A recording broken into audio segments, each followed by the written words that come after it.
Hello प्यारे बच्चे।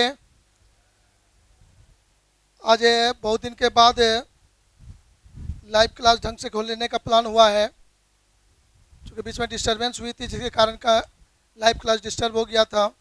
आज भी ट्रायल में है, थोड़ा टाइम लग गया उसको सेटिंग करने में।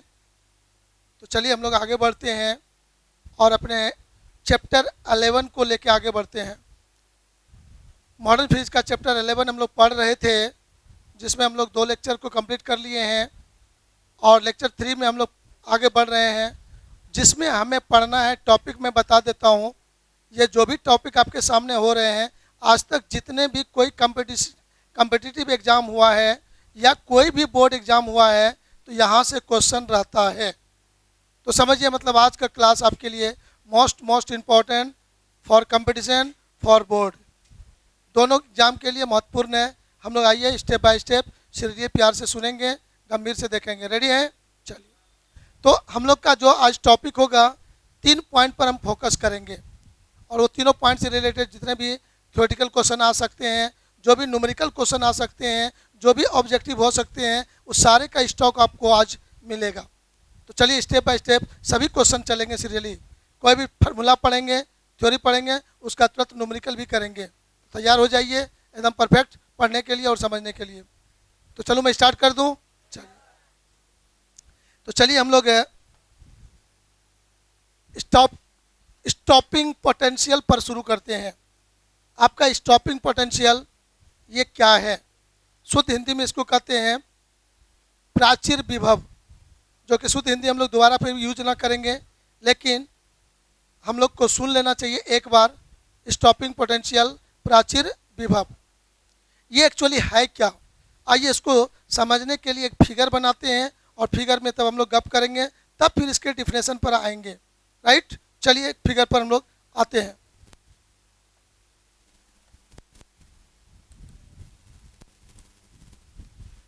सर, हम लोगों ने कभी न कभी डिस्चार्ज ट्यूब सुना होगा। आपको यस नो बोल के पढ़ना है, जिससे पढ़ाने में हमको एनर्जी आए और मज़ा से हम पढ़ा सकें। साइलेंट होकर आप नहीं पढ़ेंगे।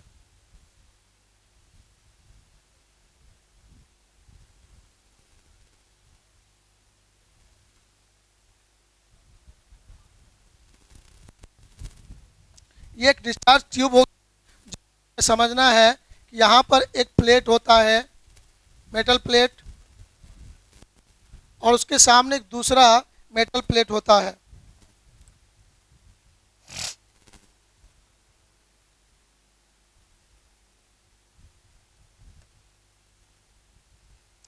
इसको सी से डिनोट करते हैं कैथोड, इसको ए से डिनोट करते हैं एनोड, और इसको हम लोग अब कनेक्ट करेंगे यहाँ पर।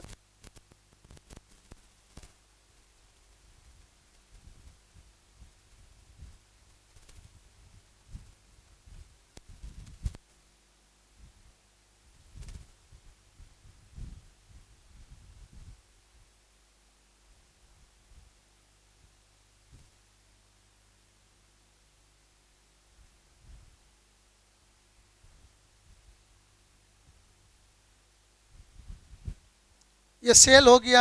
ये स्विच आपको मैंने दिखाया है, S1 स्विच दिखाया है। स्विच को ऑफ ऑन कर सकते हैं। हमारे पास कैथोड और एनोड रखा हुआ है, माइनस वाले टर्म से इसको जोड़ते हैं।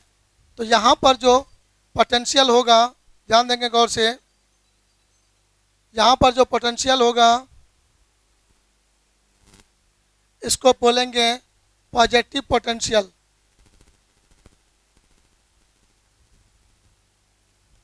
पॉजिटिव पोटेंशियल बोलेंगे। प्लस से जुड़ा हुआ है प्रेजेंट में। एक दूसरा सेल और लेंगे, जिसको हम लोग इस तरह से कनेक्ट करेंगे।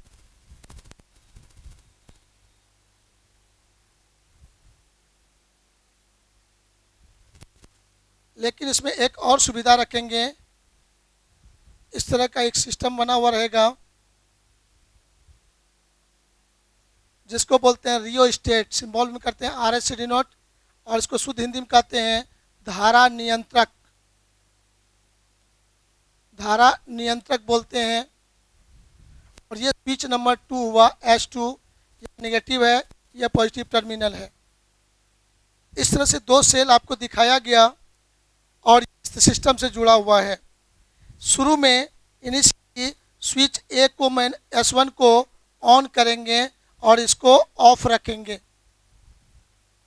इसका मतलब होगा कि आप गौर करके देखना, ये जो सेल C1 और C2 बोल देते हैं, C1 सेल यहाँ काम करेगा और आपका यहाँ पर ये जो एनोड है पॉजिटिव पोटेंशियल यहाँ पर बनेगा।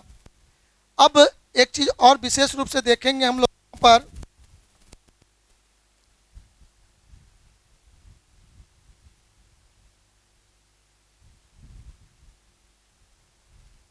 ये एक पारदर्शी सरफेस होता है जहाँ से प्रकाश इन करेगा और वो प्रकाश इस मेटल प्लेट से आके टकराएगा। तो ये जो लाइट आ रहा है इसको कहते हैं यूवी लाइट। क्या बोलते हैं? यूवी लाइट बोलते हैं। पुराना क्लास यदि आप देखे हैं तो आपको याद होगा, परावैंगनी प्रकाश। क्या बोलते हैं इसको? परावैंगनी प्रकाश बोलते हैं। ये प्रकाश आपतित होता है और यहाँ पर ये क्वार्ट्ज का बना हुआ ट्रांसपेरेंट सरफेस है। यहाँ पर जो ये सरफेस है ट्रांसपेरेंट है और ये क्वार्ट्ज का बना हुआ है। क्वार्ट्ज का बना है जो ट्रांसपेरेंट होता है, कांच के जैसा। किसके जैसा होता है? कांच, ग्लास के जैसा ये ट्रांसपेरेंट होता है। वहाँ से लाइट प्रवेश करेगा और इस पर इंसिडेंट होगा। और आपको याद है कि ये जो यूवी लाइट आपको बताया मैंने, इसके द्वारा एनर्जी आएगा, फोटोन की एनर्जी। ये स्मॉल ऊर्जा का बंधन है जिसको फोटोन कहे हैं और उसका एनर्जी ई बराबर क्या होता है? एच न्यू होता है। सारे बच्चों को पता है। वह फोटोन आके इंसिडेंट होगा और मेटल प्लेट के फ्री इलेक्ट्रॉन को एनर्जी गेन कराएगा और यहाँ से आपका जो ये इलेक्ट्रॉन होगा इमिट करेगा। यहाँ से इलेक्ट्रॉन इमिट करेगा और बाहर निकलेगा और ये इलेक्ट्रॉन आगे की ओर मूव करेगा।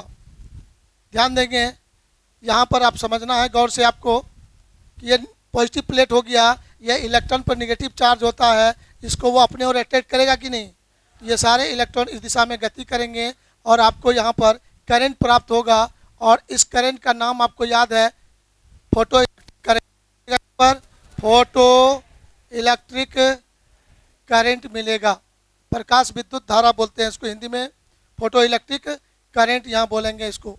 शुद्ध हिंदी में इसको कहते हैं प्रकाश विद्युत धारा। प्रकाश विद्युत धारा इसको बोलते हैं। चलिए, अभी ये आई का मान नॉट इक्वल टू 0, आई का मान कुछ न कुछ है, 0 नहीं है। करंट फ्लो हो गया, स्टार्ट हो गया, तो यहाँ फोटो इलेक्ट्रिक इफेक्ट को दर्शाने लगा। अब कहता है कि ये अल्ट्रावायलेट लाइट आएंगे, सारे इलेक्ट्रॉन इसका यहाँ से ट्रांसफर होके जब मूव करना शुरू कर देंगे तो प्यारे बच्चों गौर से देखना, ये यहाँ से जब आगे बढ़ेंगे तो करंट मिलेंगे। लेकिन कहा, अब कुछ देर के बाद कहा कि सर S1 ये जो इलेक्ट्रॉन मूव करने लगा, इसका एनर्जी को ये गेन किया, इसमें कौन एनर्जी होगा? ई के कौन एनर्जी बोलते हैं? काइनेटिक एनर्जी होगा। इसमें काइनेटिक एनर्जी प्राप्त करेगा और इस एनर्जी के साथ ये मोशन करना शुरू कर देगा। तो वो काइनेटिक एनर्जी प्राप्त करेगा कितना? काइनेटिक एनर्जी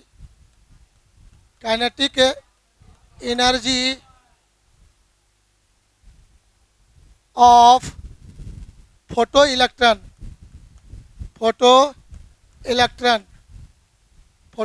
का काइनेटिक एनर्जी, जो इलेक्ट्रॉन यहाँ से इमिट हुआ उसका नाम क्या होता है? Photo electron. क्या नाम होता है उसका? Photo electron. तो फोटो इलेक्ट्रॉन यहाँ से इमिट हुआ, इसका काइनेटिक एनर्जी ई के बराबर आप बोलेंगे half into mass into velocity square. प्यारे बच्चों पहले बोल देते हैं शुरू में, यहाँ पर दो शब्द यूज होंगे, पोटेंशियल भी यूज होगा और वेलोसिटी भी यूज होगा। तो वेलोसिटी को हम लोग स्मॉल v से रिप्रेजेंट करेंगे और पोटेंशियल को कैपिटल V से। एक ही फार्मूला में दोनों टर्म आएगा, तो जब दोनों टर्म आएगा दो को भी लिखेंगे। आपको ध्यान देना होगा, वेलोसिटी स्मॉल v यूज करेंगे और पोटेंशियल को कैपिटल V से। तो आप यहाँ पर देखिए ये काइनेटिक एनर्जी प्राप्त किया और यहाँ से चलना शुरू किया। डाउट मन में यहाँ तक संतुष्ट है सही बच्चे? Yes sir. इसका हिंदी नहीं लिखेंगे चलेगा? चलिए वेरी गुड, बहुत अच्छे बच्चे हैं आप लोग, समझदार हैं, समझते हैं ज़्यादा। अब चले आइए, ये गति करने लगा। जब तक ये इलेक्ट्रॉन गति कर रहा है तो करंट आपको मिलने वाला है और यदि इलेक्ट्रॉन को रोक दिया जाए तो करंट क्या हो जाएंगे? एक शब्द आपने सुना था स्टॉपिंग, माने इलेक्ट्रॉन को चलने से रोक दिया जाए।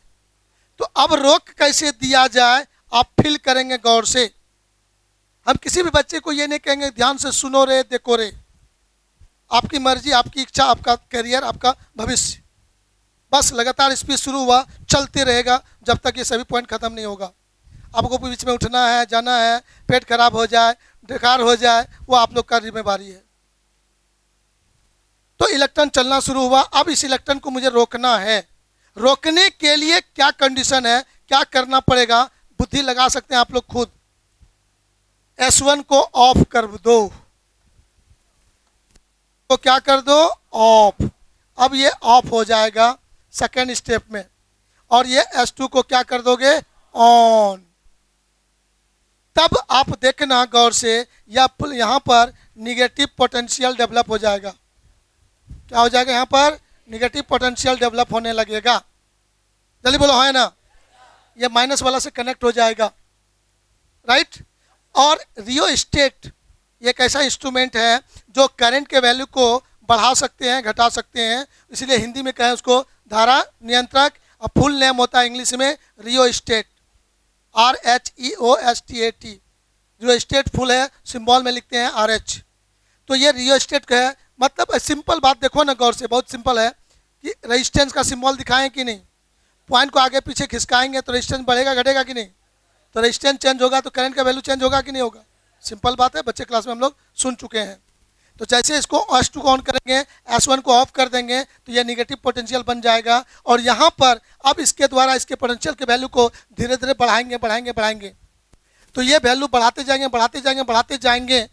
तो ये निगेटिव है, इलेक्ट्रॉन भी निगेटिव चार्ज पार्टिकल है, तो दोनों के बीच रिपल्सन लगेगा कि नहीं लगेगा, लगने लगेगा। तो वह उसको जाने से रोकने लगेगा कि नहीं।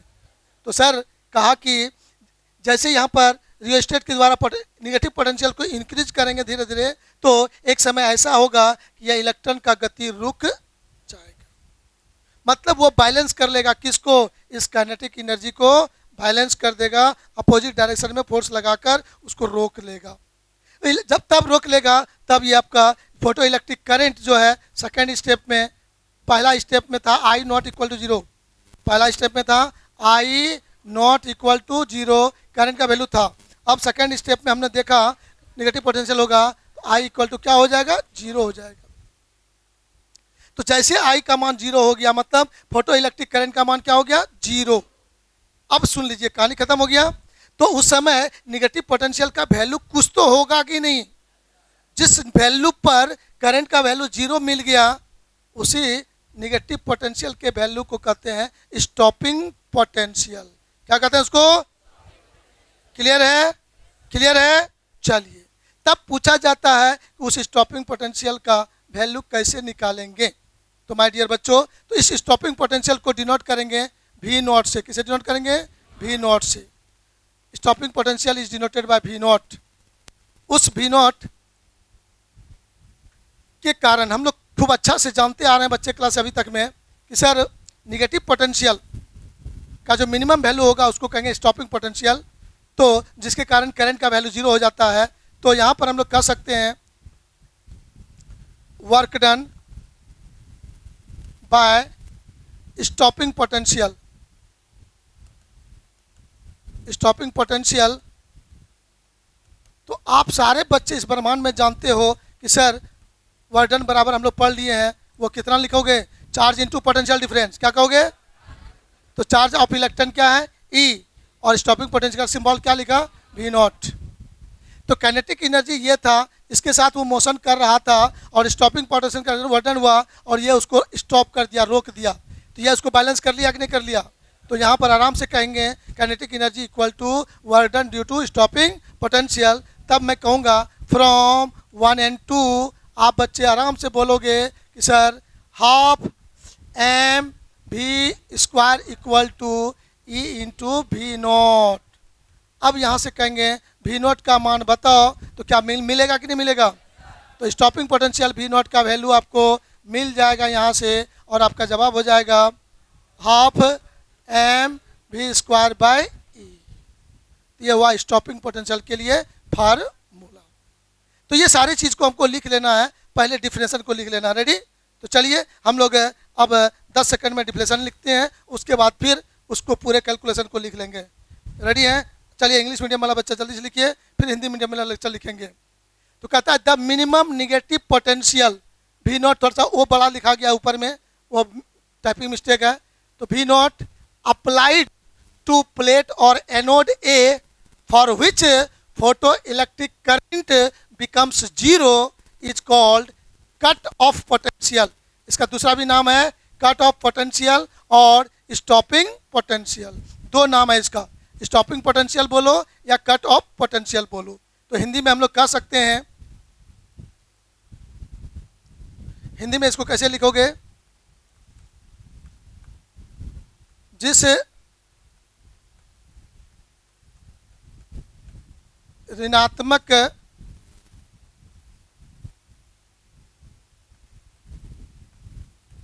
न्यूनतम विभव पर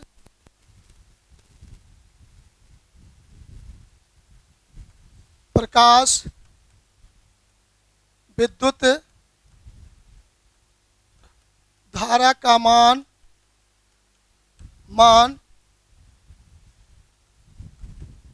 शून्य हो जाता है, अर्थात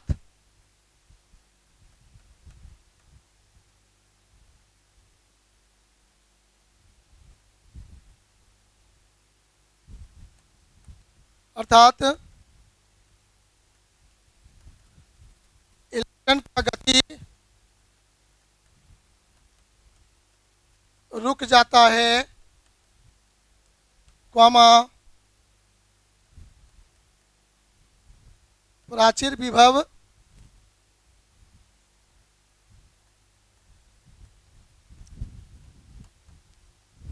स्टॉपिंग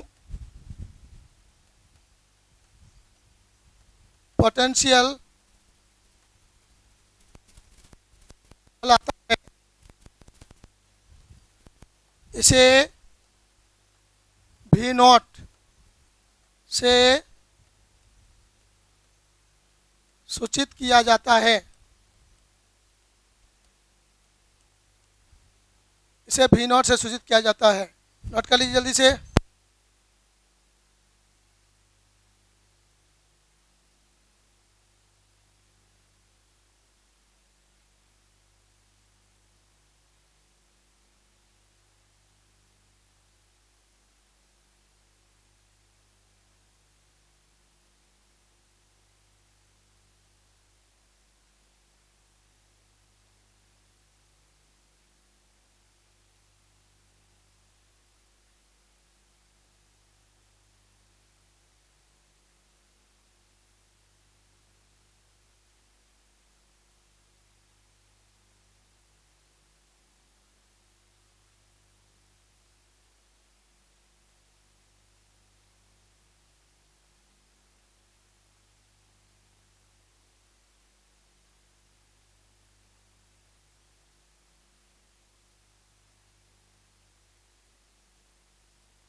चलिए अब इसको लिख लीजिए आप लोग जल्दी से।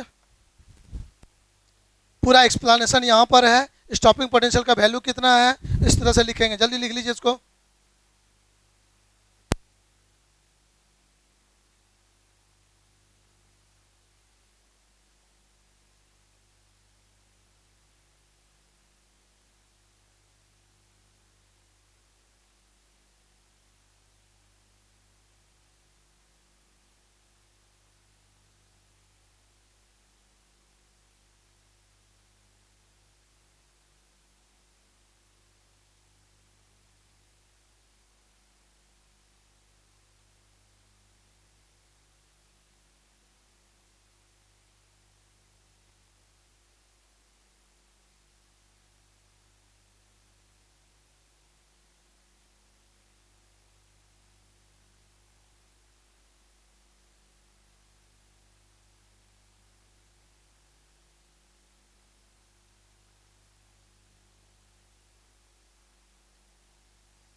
चलिए आगे बढ़े।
चलिए हो गया लिखा हुआ। Very good.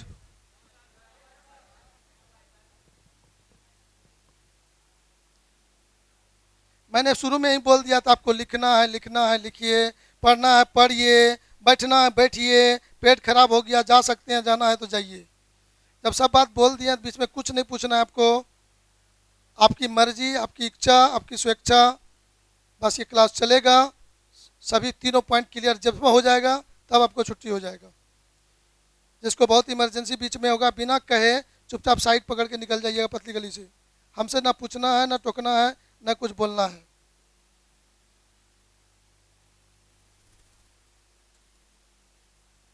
रेडी, क्लियर हो गया। अब देखिएगा यहाँ पर एक छोटा सा बात पर हम चर्चा करते हैं। यहाँ पर छोटे से बात हम लोग चर्चा ये करना चाहेंगे। अब इस फार्मूला पर थोड़ा फोकस करो। इस फार्मूला से एक ऑब्जेक्टिव निकलने वाला है। आपको यहाँ पर कहेगा इससे मास तो को भी इलेक्ट्रॉन का कांस्टेंट होगा, चार्ज भी इलेक्ट्रॉन का कांस्टेंट होगा, सिर्फ बदल क्या सकता है, वेलोसिटी। क्या बदल सकता है, सिर्फ वेलोसिटी वेरी कर सकता है। तो V not stopping potential depend किस पे करेगा, वेलोसिटी पर। और वेलोसिटी किस पे डिपेंड करता है,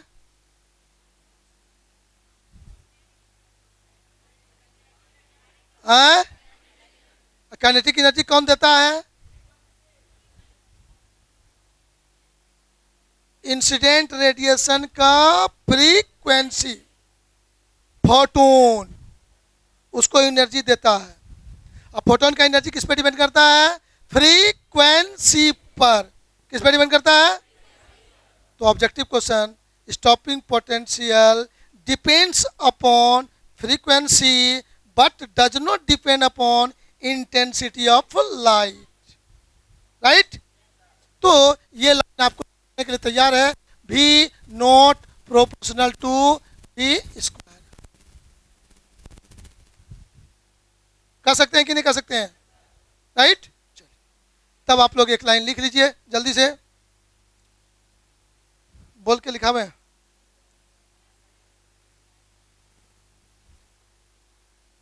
बोल के लिखाएंगे तो यहाँ जगह भी नहीं है।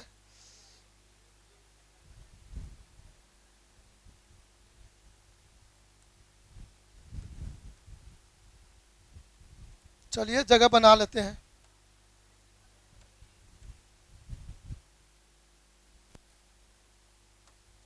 बच्चा लोग कभी बुद्धि अच्छा देता है। वाह रे बच्चा, थैंक यू बुद्धि देने के लिए। सर यहाँ पर हम लोगों ने देखा अभी V not proportional to V square, और वो कहेंगे हम लोग भी डिपेंड्स अपॉन काइनेटिक एनर्जी, और फिर कहेंगे kinetic energy, kinetic energy E के डिपेंड्स अपॉन फ्रीक्वेंसी। किस पे करेंगे? Frequency. Energy, kinetic energy depends upon frequency, frequency kinetic energy, velocity depends upon kinetic energy, और potential, stopping potential depends velocity. मतलब यहाँ से डायरेक्ट लिंक जुड़ गया कहाँ पर? यहाँ पर। तो मैं आराम से कह सकता हूँ यहाँ पर ऑब्जेक्टिव क्वेश्चन बन सकता है। मैं कह सकता हूँ stopping potential depends upon frequency of radiation, frequency of incident radiation, incident radiation. कभी कभी काम नहीं करेगा तो लाइट मान लेना, UV light, but does not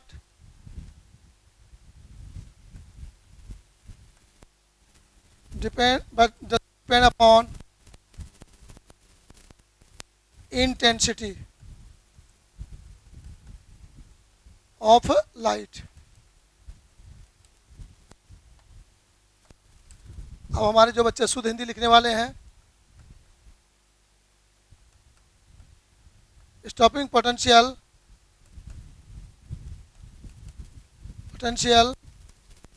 V not का मान आपतित विकिरण की आवृत्ति न्यू पर निर्भर करता है, लेकिन इंटेंसिटी, तीव्रता,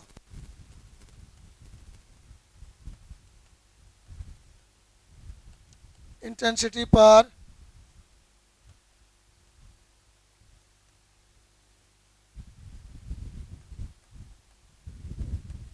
निर्भर नहीं करता है। चलिए हो गया क्लियर? आगे बढ़े।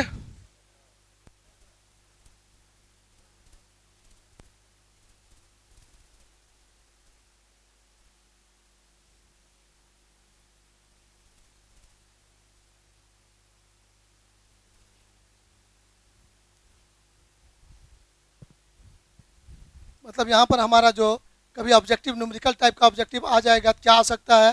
तो V not proportional to frequency. अब देखना यहाँ भी कैसा है, यहाँ फ्रीक्वेंसी कैसा है, बच्चा इसमें खूब कंफ्यूज करेगा। वहाँ भी चोर है, जैसा टेढ़ो मार लो सर, स्टाइल मार लो, स्टाइल मार के लिख ले जो भी टेढ़ो, तो भी नज के फ्रीक्वेंसी के किसके? हाँ, तो अलग अलग फ्रीक्वेंसी के लिए स्टॉपिंग पोटेंशियल के से रिलेटेड ऑब्जेक्टिव क्वेश्चन आ सकता है कि इतना फ्रीक्वेंसी पर स्टॉपिंग पोटेंशियल का मान इतना है, तो फ्रीक्वेंसी का मान डबल कर देंगे तो स्टॉपिंग पोटेंशियल का मान कितना हो जाएगा। ऐसा क्वेश्चन बन सकता है कि नहीं बन सकता है? तो बन सकता है। तो यहाँ पर से बन जाएगा V01 by V02 equal to nu 1 by nu 2। एक रिलेशन बन जाएगा। तो हम लोग न्यू 1 दिया रहेगा, फ्रीक्वेंसी शुरू में दिया रहेगा, तो फिर स्टॉपिंग पोटेंशियल दिया रहेगा, फ्रीक्वेंसी का मान बदल देंगे तो पोटेंशियल का मान कितना हो जाएगा, आप इस फार्मूला से बना सकेंगे। और अभी तुरंत ऐसा कुछ एक छोटा सा प्यारा सा नन्ना सा मुन्ना सा क्वेश्चन आपके सामने आएगा, आपको उसको सॉल्व करना है। हो गया? चेंज करें पेज।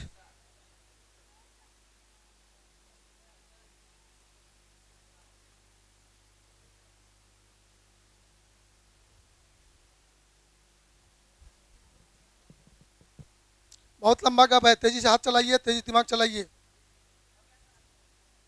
आज उतना टॉपिक चुने हैं तो 3 घंटा में भी ख़त्म नहीं होता है, लेकिन उसको 2 घंटे ख़त्म करना है, इसलिए थोड़ा सा फास्ट चलिए।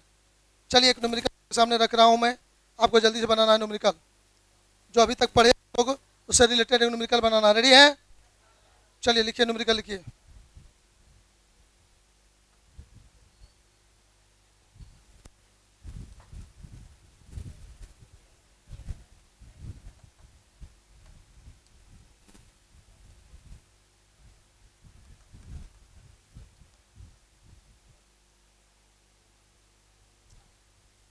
If the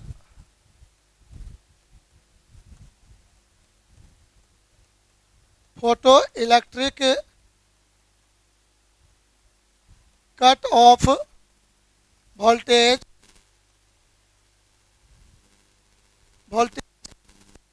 is 1.5 volt,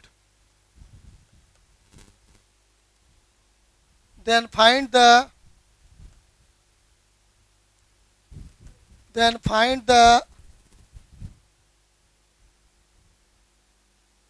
kinetic energy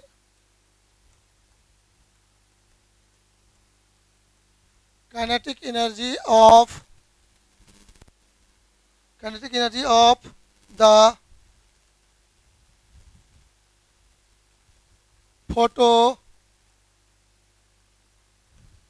electrons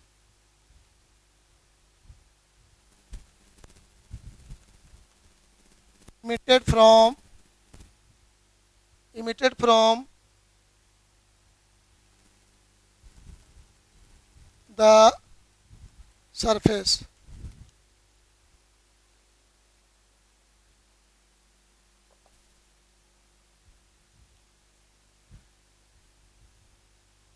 कोई हम लोग एक्सपेरिमेंट कर रहे थे और उस एक्सपेरिमेंट में हम लोगों ने देखा, अनुभव किया कि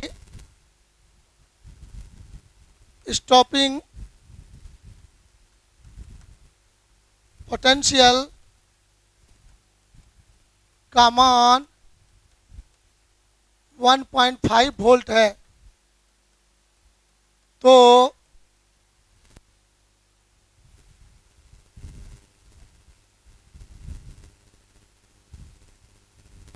उत्सर्जित इलेक्ट्रॉन का गतिज ऊर्जा ज्ञात करें।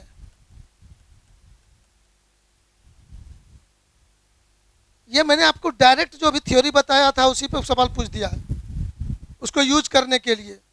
तो आप लोग खुद यूज कर सकते हैं, लेकिन टाइम बर्बाद ना करते हुए मैं डायरेक्ट लिखने चला जाऊँ। तो यहाँ पर आपने तुरंत देखा कि सर आपने जो सीखा यहाँ पर कि सर काइनेटिक एनर्जी ई के का जो मान है ई इंटू वी नॉट के बराबर होगा कि नहीं होगा। डायरेक्ट आपने ये बात देख चुका है। जो इलेक्ट्रॉन काइनेटिक एनर्जी प्राप्त करता है फोटोन के एनर्जी को गेन करते हुए, और उसी के साथ वो आगे बढ़ता है। राइट, जल्दी बोलो। और यदि उस पर एक्सटर्नल एनर्जी काम कर जाए, मीन्स स्टॉपिंग पोटेंशियल अपोज करेगा तो वो रुक जाएगा। तो यहाँ पर कहा कि दोनों एनर्जी आपस में क्या होंगे, बराबर होंगे। तो यहाँ से वी नॉट बराबर डायरेक्ट कह देंगे सर ई के बाय ई। चलिए बोलो हाँ है ना।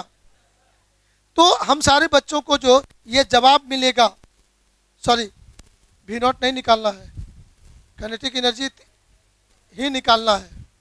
तो काइनेटिक एनर्जी जो निकालेंगे, ये रिजल्ट जो निकलेगा ये किस में निकलेगा, जूल में निकलेगा।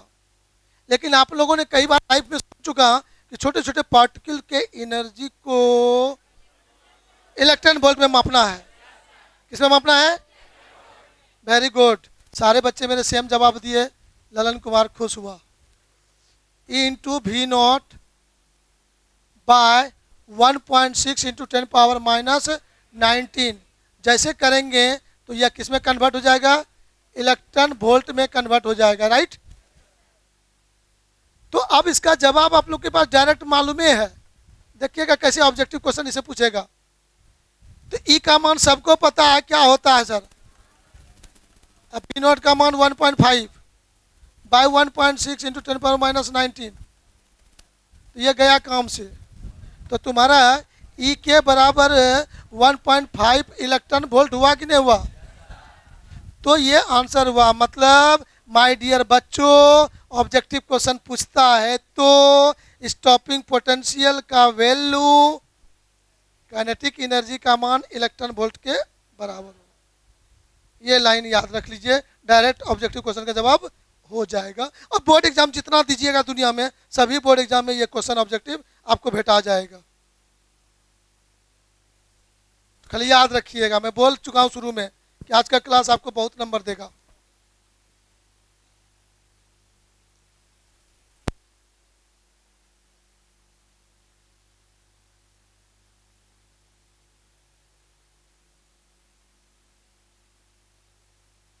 भाई बच्चे लाइव क्लास में जुड़े हुए हैं अभी, बताइए आपको कोई दिक्कत है, कोई मन में क्वेश्चन है, जल्दी जल्दी पूछिए। जो भी बच्चे लाइव क्लास में अभी जुड़े हैं, हमारे कौन कौन बच्चे जुड़े हैं? रोमा कुमारी, विशाल राज, आर्यन कुमार, परिधि कुमारी, वर्षा कुमारी, विवेक कुमार, मनीषा कुमारी, वैष्णवी, आदित्य, सोनू कुमार, अभिषेक कुमार, बहुत नाम है, आप नहीं पढ़ पाएंगे। रिया कुमारी, हाँ जो क्लास में बैठे हैं ऑफलाइन वो भी भेज दीजिए, जल्दी से जुड़ जाइए, उसका भी नाम पढ़ देंगे।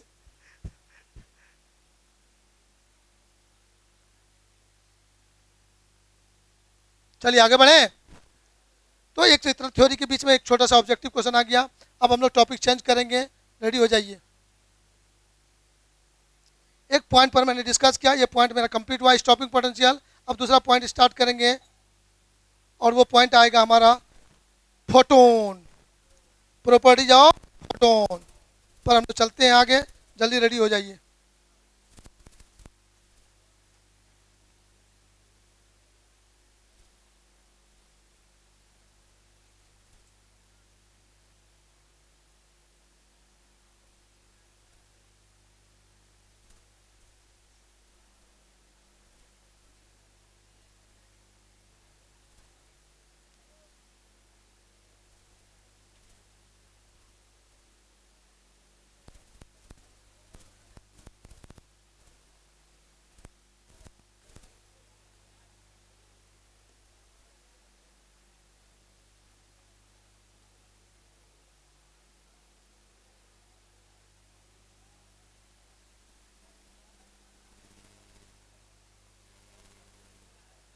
चलिए यहाँ पर स्टॉपिंग पोटेंशियल दिया हुआ था, स्टॉपिंग पोटेंशियल दिया हुआ था, मुझे काइनेटिक एनर्जी निकालने का है ना। तो हम लोगों ने एकदम डायरेक्ट फार्मूला से सोच के कर लिया। तो मैं आपको एक छोटा सा प्यारा सा और क्वेश्चन देने का मन करने लगा। ए सर, मन आपका बढ़ते जाता है, मन को बढ़ाइए नहीं, लेकिन क्या कीजिएगा, आपका भी इच्छा है कि बढ़ाइए सर, क्वेश्चन बनवाइए सर। बहुत सारे बच्चों की इच्छा देखते रहते हैं। If radiation of wavelength, if radiation of wavelength, radiation of wavelength 5000 angstrom is incident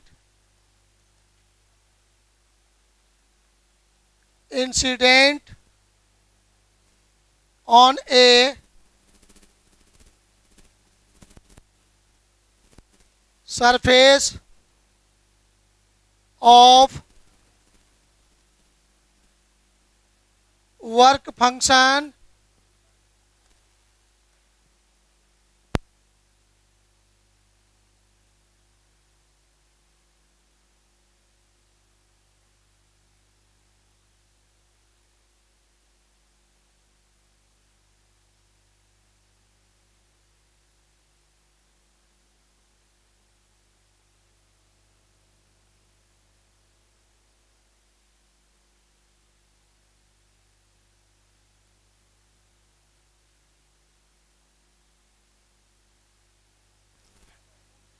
surface of work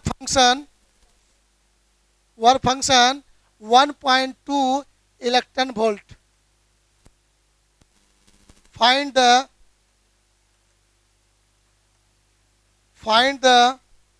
value of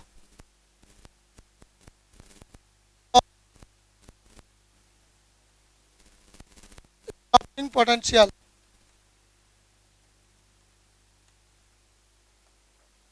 चलिए आगे बढ़ते हैं हम लोग। बहुत सिंपल है, बहुत आसानी से क्वेश्चन में एक लाइन में दिया हुआ है।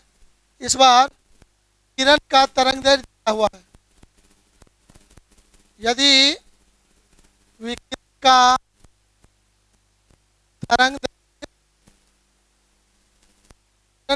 दैर्घ्य 5000 एंगस्ट्रम हो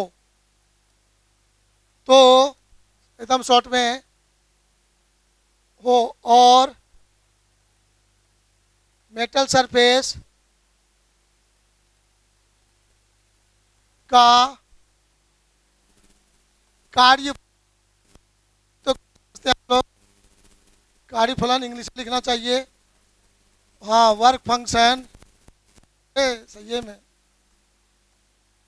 वर्क फंक्शन फाई नॉट दिया हुआ है 1.2 इलेक्ट्रॉन वोल्ट हो तो वारे बहादुर, तो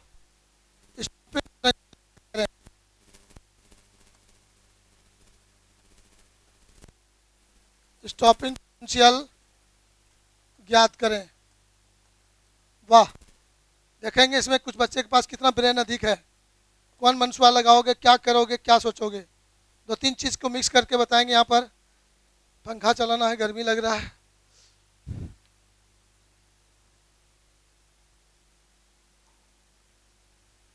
ये गर्म आ जाएगा।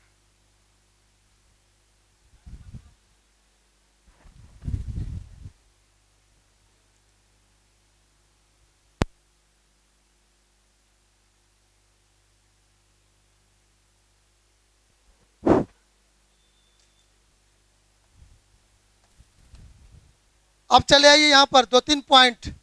सर वेवलेंथ दिया हुआ है, वर्क फंक्शन दिया है, और स्टॉपिंग पोटेंशियल निकालने का है। तो बहुत साफ सुथरा शब्दों में देखेंगे हम लोग। लेमडा आपको क्लियर रूप से दिया हुआ है 5000 एंगस्ट्रम, मतलब न्यूमेरिकल बनाएंगे तो इसको एसआई में बदलना होगा, 10⁻⁻10 मीटर में बदलना पड़ेगा।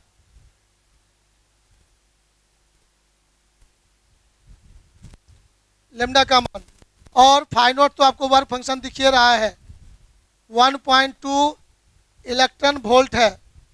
जब यूज करेंगे उसको एसआई में कन्वर्ट करना होगा, तो 1.1 इलेक्ट्रॉन वोल्ट बराबर कितना जूल, तो इसको आप जूल में बदलिएगा तो 1.2 इंटू 1.6 इंटू 10⁻⁻19 जूल हो जाएगा कि नहीं? तो जो भी होगा मल्टीप्लाई करके देख लीजिएगा। और पूछा है stopping potential denoted by V not equal to what. Sir क्या बुद्धि लग सकता है? तो सर यहाँ पर बुद्धि लगाने के लिए आपको आइंस्टीन साहब के पास जाना पड़ेगा, उनका मदद लेना पड़ेगा। और आइंस्टीन साहब ने कुछ बताया था आपको, हो सकता है याद आ जाए आपको। आपको बताया था फ्रॉम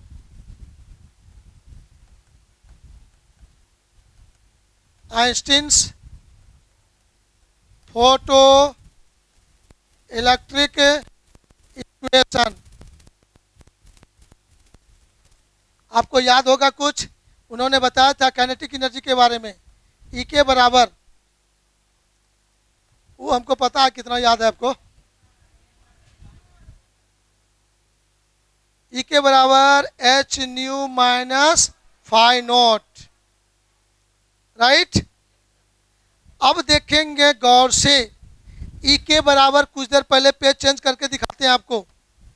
ई के बराबर आपने लिखा था ये वाला बात लिखा था, याद है? जरूरत पड़ने पर यूज कर लें।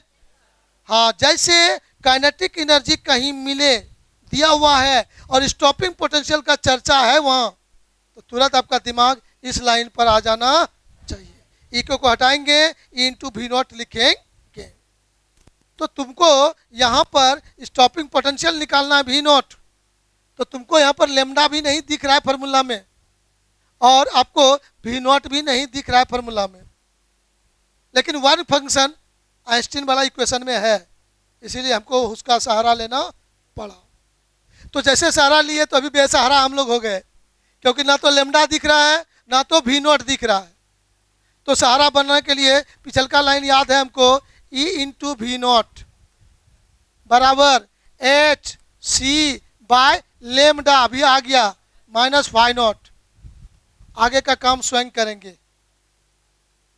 ई मान जानते हो आप लोग, वी नॉट निकालना है तो वी नॉट लिखना है, ई को यहाँ से रिमूव करें, ई को रिमूव कर दीजिए भाई बंधु लोग, तो जैसे भी करेंगे यहाँ पर आ जाएगा कि नहीं, और यहाँ पर भी आ जाएगा। जल्दी बोलिए। अब आप लोग वी नॉट का मान यहाँ पर निकाल लीजिए, एकदम आप लोगों के पास एनर्जी है और आप लोग काम कर सकते हो।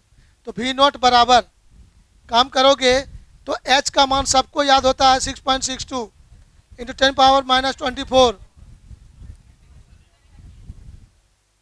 Right, into C 3 into 10 power 8, प्रकाश की चाल, इलेक्ट्रोमैग्नेटिक वेव की चाल या फोटोन की चाल, बाय लेमडा का मान 5000 गुना 10 पर पावर माइनस 10 गुना ई का मान 1.6 इंटू 10 पावर माइनस 19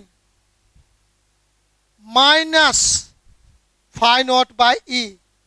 तो फाई नॉट कहाँ है तुम्हारा, यहाँ है कि नहीं, गौर से देखिए। फाई नॉट दिख रहा है आपको, 1.2 into 1.6 into 10 power minus 19 by E का मान 1.6 गुना 10 में पावर माइनस 19। अब भी नॉट आपका निकल जाएगा, गुना भाग बड़ा है, आप लोग स्वयं करेंगे, हम आंसर लिख देते हैं, घर में अपना बैठ के बनाते रहिएगा। ये सर हो गया दगाबाजी सर, अच्छा बात ही नहीं हुआ। इन आप लोग भी होशियार हो, टेंशन मत लेना है।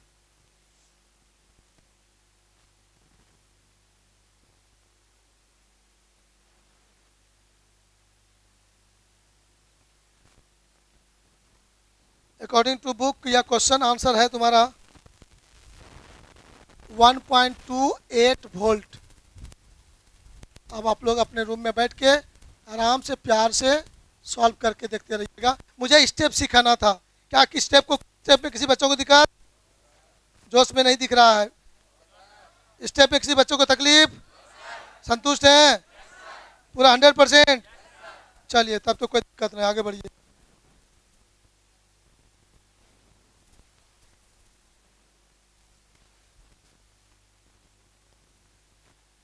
मन लग रहा है कि नहीं, ऐसा नहीं लग रहा?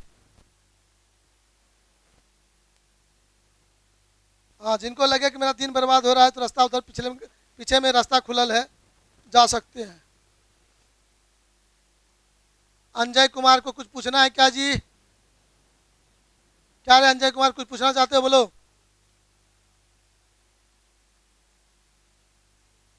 नहीं पूछेगा, भाग गया, हाथ गिरा लिया।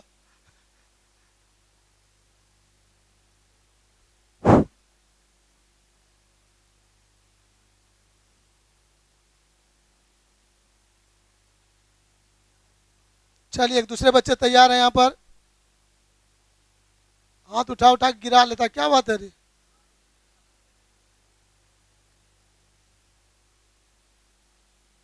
वैष्णवी किस जगह बोलो?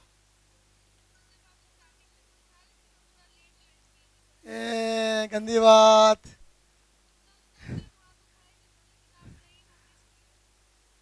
अच्छा इसी,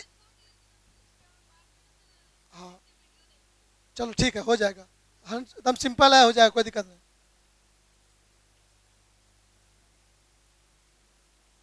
चलिए आगे बढ़ते हैं।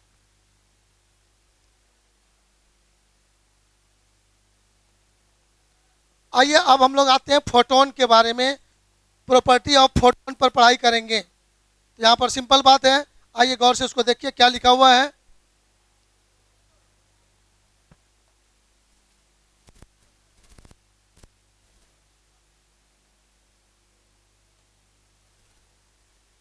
फोटोन के बारे में तो सब लोग जानते हैं, कुछ नहीं, बहुत अच्छे एक फॉर्मेलिटी शो हो रहा है। Photon is a packet of energy और quantum of ejected at the speed of light by an emitter. मतलब कहता है कि किसी उत्सर्जक द्वारा प्रकाश की चाल के साथ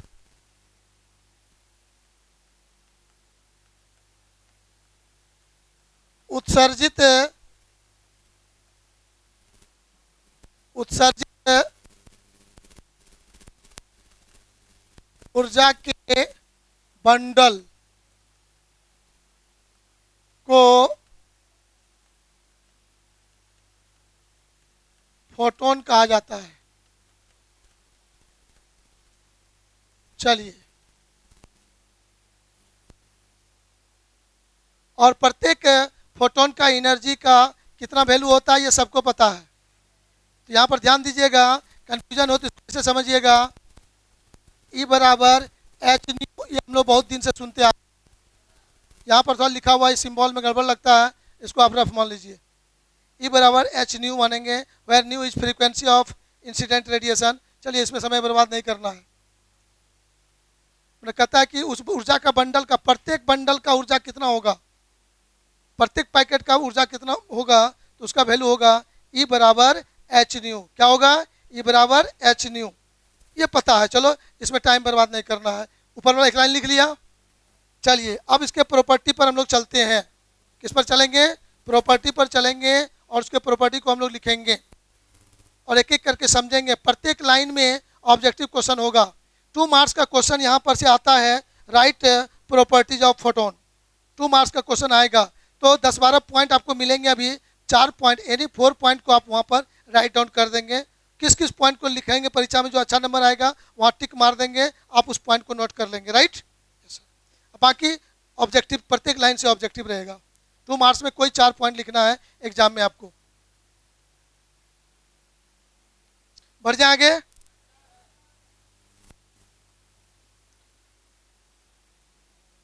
चलिए, यहां पर आपको क्लियर रूप से दिख रहा है,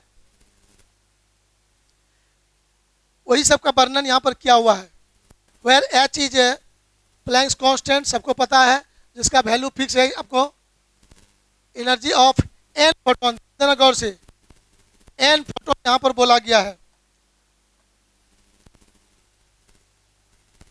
एक फोटोन का एनर्जी तो एच न्यू हुआ, एन फोटोन का एनर्जी क्या है? सिंपल बच्चा वाला बात है कि नहीं? एक आम का दाम 6 रुपया, तो 10 आम का दाम कितना? तो सिंपल बात है, आप लोग समझदार हैं, बहुत सिंपल बात है। चलिए, इसको कुछ नहीं करना है। अब यहाँ पर एक इंपॉर्टेंट लाइन आपको मिलेगा, जिस लाइन को गौर से पढ़ेंगे और हम लोग स्टेप बाय स्टेप समझेंगे। A source of radiation emits energy in packet when it goes from higher energy state to lower energy state. दो बातें यहाँ पर चर्चा हो रहा है, इमिट्स उत्सर्जित करना, एब्जॉर्ब अवशोषित करना। तो दो बातें, दो संभावनाएं हैं।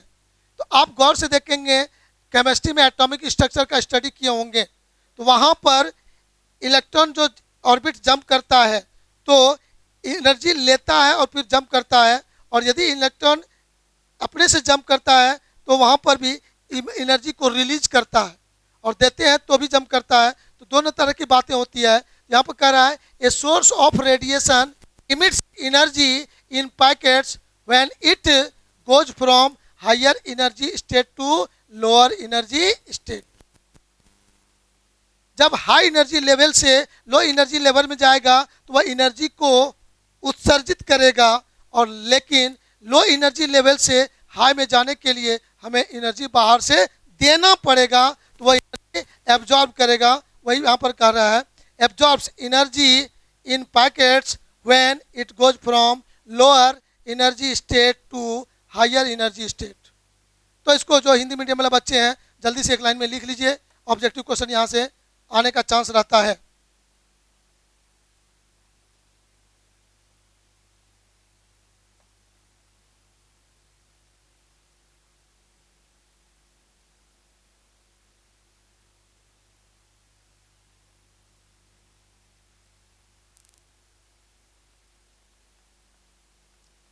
कोई भी सोर्स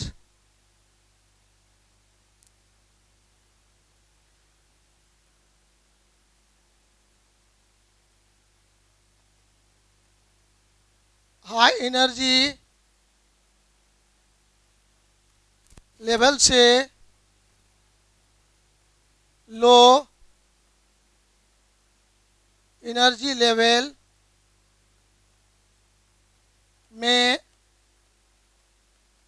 ऊर्जा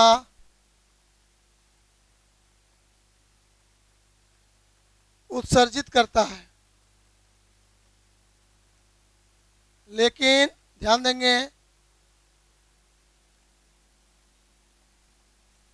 लो से हाई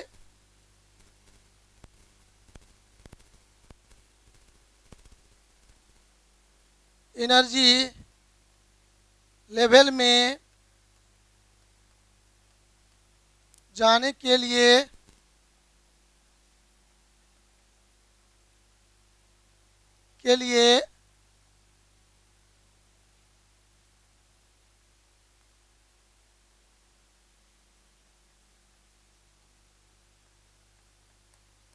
ऊर्जा अवशोषित करता है।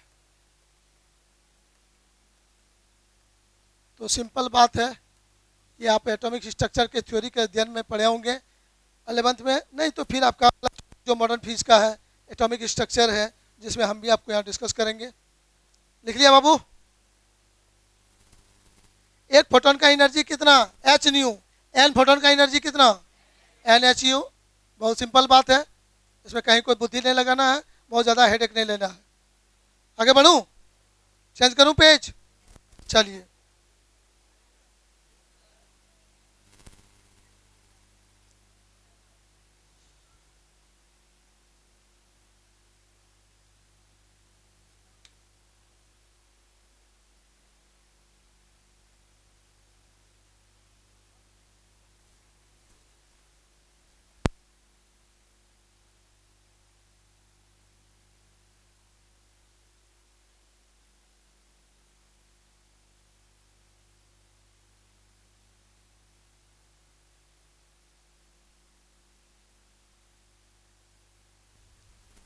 चलिए यहाँ पर देखेंगे,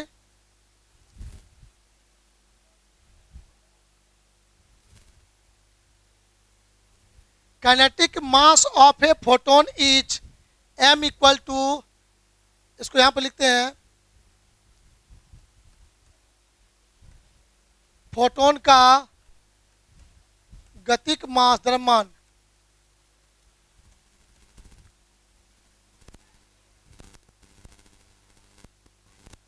जहां भाई फोटोन का गतिक द्रव्यमान यहाँ पर देखेंगे, कहा गया है यहाँ पर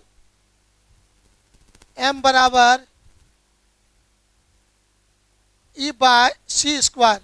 आप लोगों ने कभी लाइफ में पढ़ा था, जैसा देखना रफ में, E बराबर एम स्क्वायर पढ़ा था कि नहीं? यह आइंस्टीन मास एनर्जी रिलेशन है। जिन्होंने ये बात बताया था, तो वहाँ से m बराबर निकालेंगे। यदि फोटोन गति कर रहा है तो उस गति के फोटोन या पार्टिकल का मास जो होगा E बाय सी स्क्वायर बोला गया है। तो यहाँ से इसको थोड़ा सा मॉडिफाई करना चाहेंगे, तो यहाँ पर देखिएगा क्या हो सकता है, m बराबर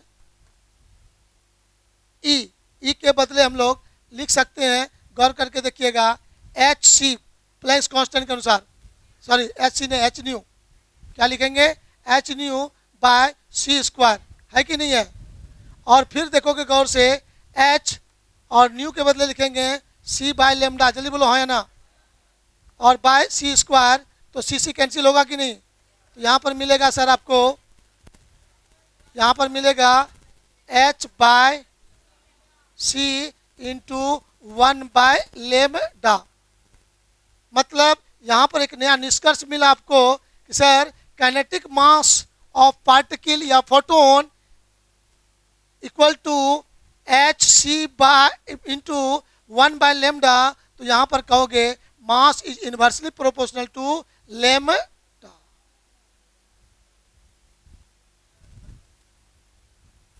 मास proportional to 1 by lambda. Mass is inversely proportional to lambda. तो जो फोटोन के बारे में विचार कर रहे हैं, तो फोटोन जो आ रहा है तो विकिरण से आ रहा है, तो विकिरण का जो फ्रीक्वेंसी कुछ ना कुछ होगा, विकिरण का वेवलेंथ भी कुछ ना कुछ होगा। जल्दी बोलो। और लेमडा जिसका वेवलेंथ बड़ा होगा उसका मास क्या बोला जाएगा? छोटा। और जिसका वेवलेंथ छोटा होगा उसका मास बड़ा होगा।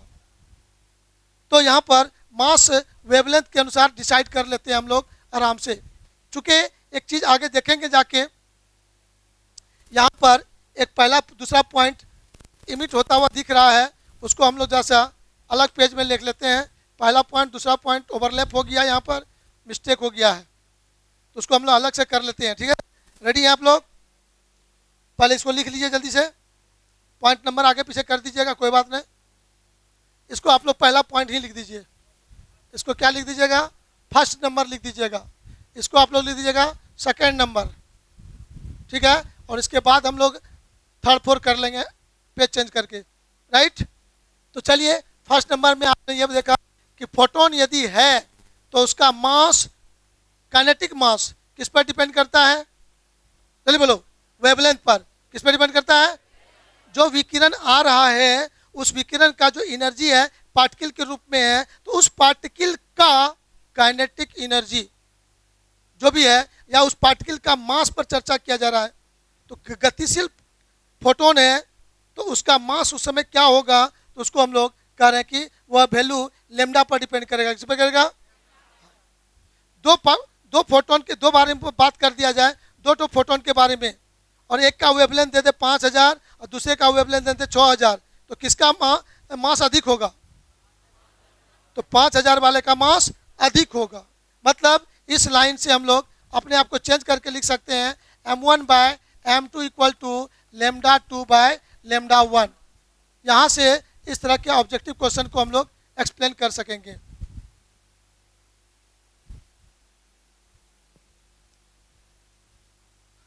चलिए दूसरा पॉइंट क्या है, गौर से देखिए। The magnitude of momentum of a photon is. चलिए इसको ध्यान रखिएगा, ये मिस प्रिंटिंग हो चुका है, इसको अच्छा से हम लोग टाइप कर सकते हैं। इसको माइंड से दीजिए, हम लोग अपना कलम से लिखते हैं यहाँ पर। The magnitude of momentum of a photon is, कितना होगा, यहाँ पर क्वेश्चन मार्क है। राइट, चलिए मैग्नीट्यूड ऑफ मोमेंटम, तो सर हम बच्चे लोग यहाँ से एक्सप्लेन करेंगे। ई बराबर एच न्यू हम लोग देख रहे हैं, और ई बराबर हम लोगों ने देखा अभी एम सी स्क्वायर भी देखा, तो एम सी स्क्वायर बराबर एच न्यू हम लोग बोल सकते हैं कि नहीं?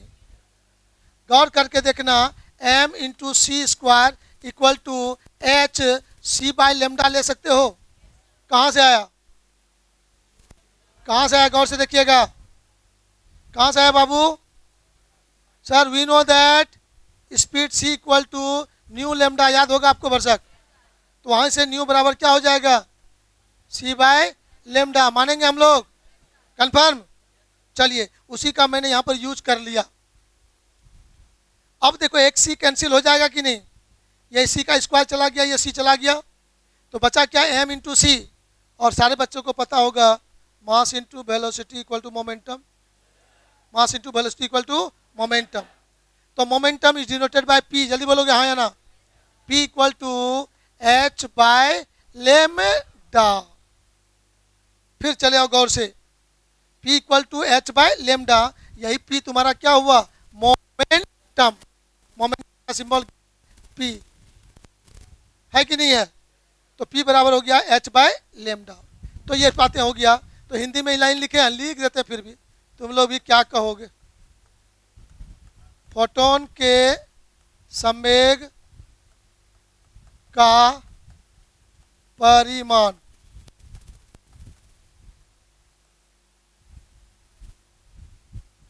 P बराबर एच बाय लेमडा। मतलब यहां से भी कहोगे बाबू लोग P inversely proportional to wavelength.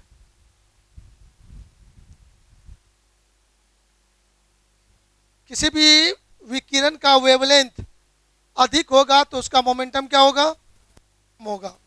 यदि विकिरण का रेडिएशन अधिक होगा तो मोमेंटम जो होगा फोटोन का वो कम होगा।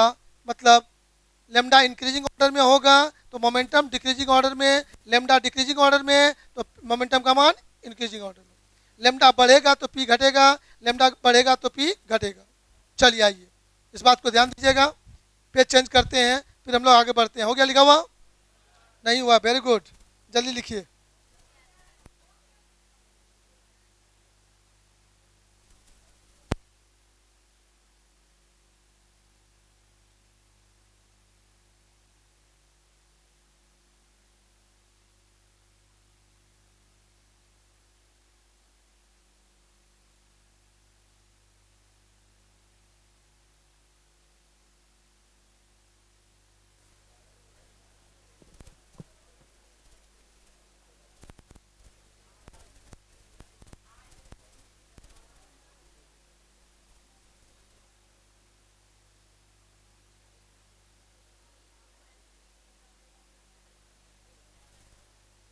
हो गया?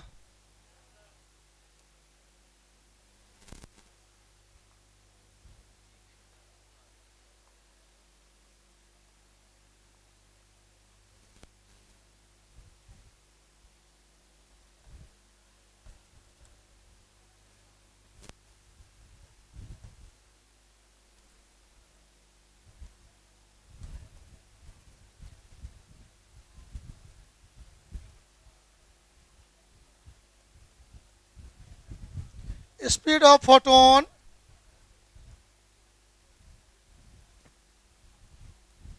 same as speed of light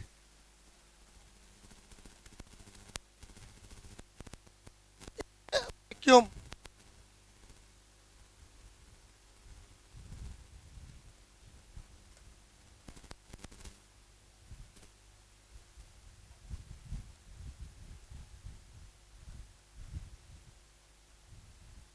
photon की चाल या वेग, फोटोन की चाल या वेग जो बोलेंगे वो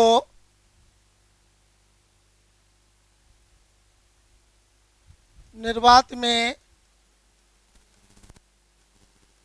प्रकाश की चाल के बराबर होता है।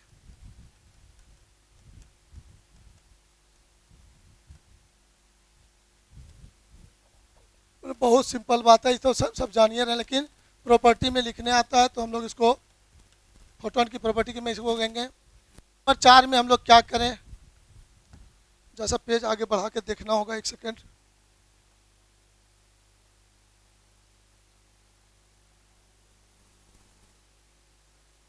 चलिए ठीक है, तो यहाँ पर हम लोग को देखना है कि पहला क्या कहा, फोटोन का जो स्पीड है वह स्पीड कितना है।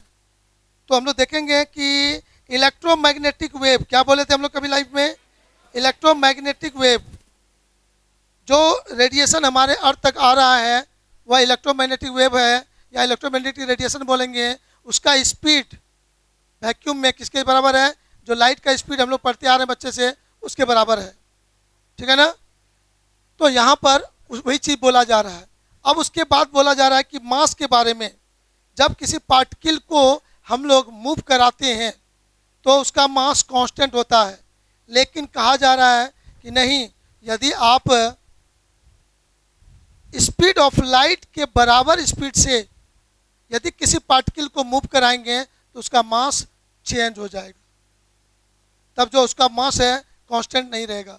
लेकिन नेचुरल बात है कि उतना स्पीड से हम किसी वस्तु को आसानी से फेंक ही नहीं सकेंगे, लेकिन यदि फेंक दें तो उसका मास चेंज हो जाएगा। वो किस फार्मूला से, तो लिखेंगे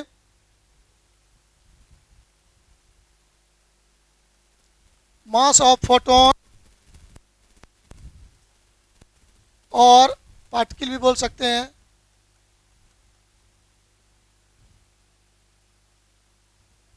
if its velocity is v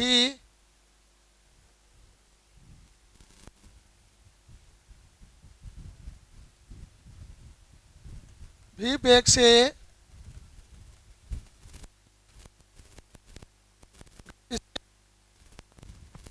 से गतिशील फोटोन या कण का द्रव्यमान के बारे में बोल रहा है। m equal to M not by root under one minus T square by T square, where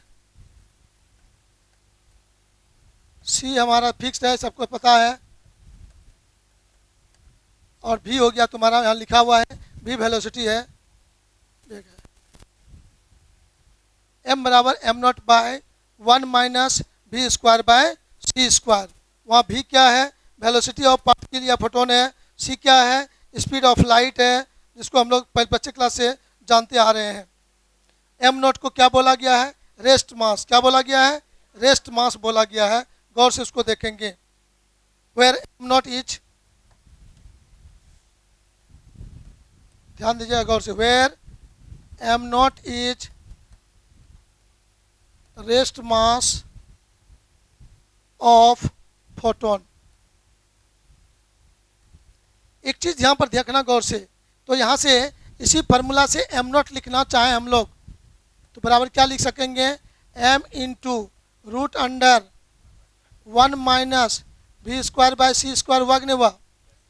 जल्दी गौर से देखना। तो अब यहाँ पर कहता है सर इफ, ध्यान देना गौर से, हेलो, इफ बोला गया था अभी, जो गौर से देखना, v equal to C, particle का या फोटोन का वेलोसिटी यदि c के बराबर बोला जाए, स्पीड ऑफ लाइट के बराबर बोला जाए, इसके बराबर बोला जाए, तो वहाँ पर ये फार्मूला हमको m नॉट का मान क्या बताएगा? m नॉट बराबर, जल्दी बताओ क्या बताएगा? m into root under one minus C square by C square होगा कि नहीं? तो ये तुम्हारा हो जाएगा m नॉट गुना जीरो, जल्दी बोलो, बराबर जीरो होगा कि नहीं होगा? तो m नॉट को क्या बोला गया यहाँ पर? m not equal to zero.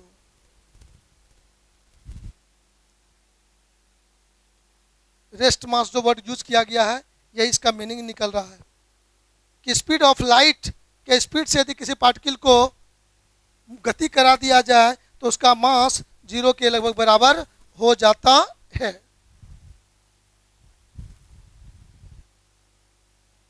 चलिए, हो गया कंप्लीट? लिख लिए?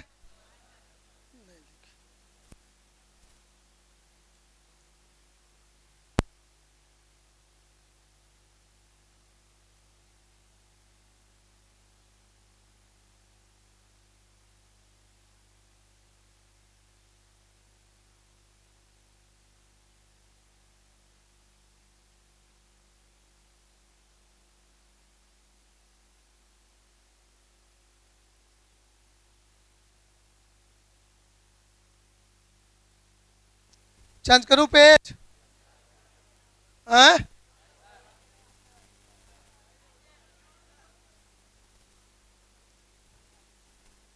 आप लोगों का इशारा एक के बार में समझ जाते हैं।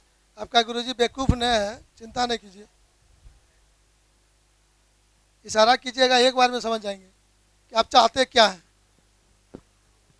आगे बढ़ूं?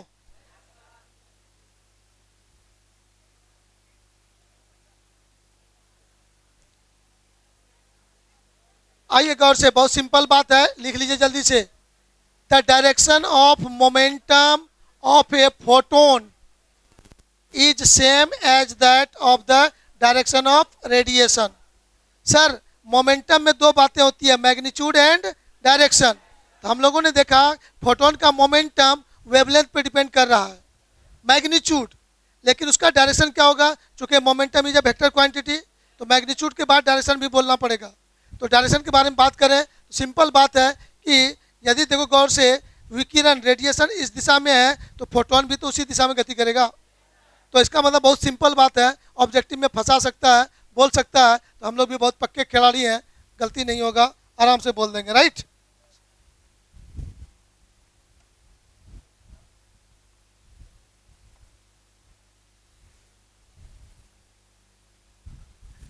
यही सावधानी रखना है। तो लिखोगे यहां पर फोटोन का संवेग का दिशा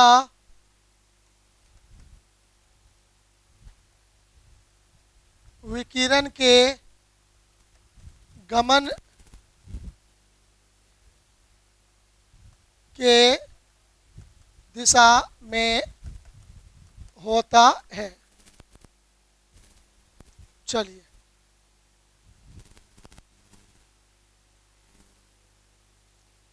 और यहाँ पर जो लाइन लिखा हुआ है उसके ऊपर में ही हिंदी लिख देते हैं, और ये सब आप लोग पहले से जानते हो, देखो तो पढ़ के। Energy of a photon is usually measured in electron volt, सभी जानते हो ना? हाँ, फोटोन की ऊर्जा को सामान्यतः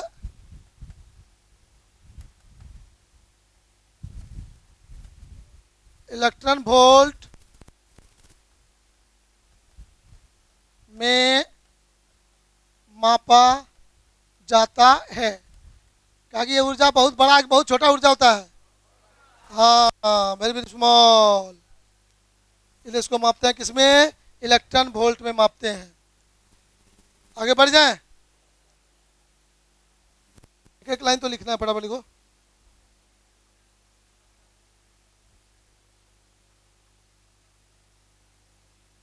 पार्टिकल है, कण है, फोटोन है, इलेक्ट्रॉन है, प्रोटॉन है, इस सबको गति कराएंगे तो इसके गति के में जो ऊर्जा होगा, काइनेटिक एनर्जी, गतिज ऊर्जा, इसको हम लोग हमेशा किस में मापेंगे?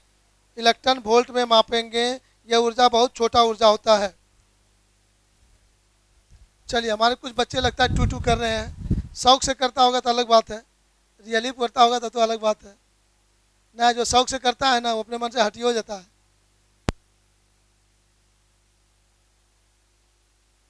चलिए आगे बढ़े। Photon travel in straight line, simple बात, बहुत ज़्यादा बुद्धि नहीं लगाना है, फट से लिख लेना है।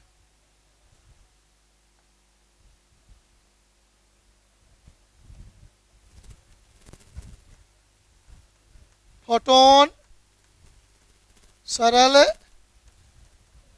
रेखीय पथ में गति करता है। Very simple.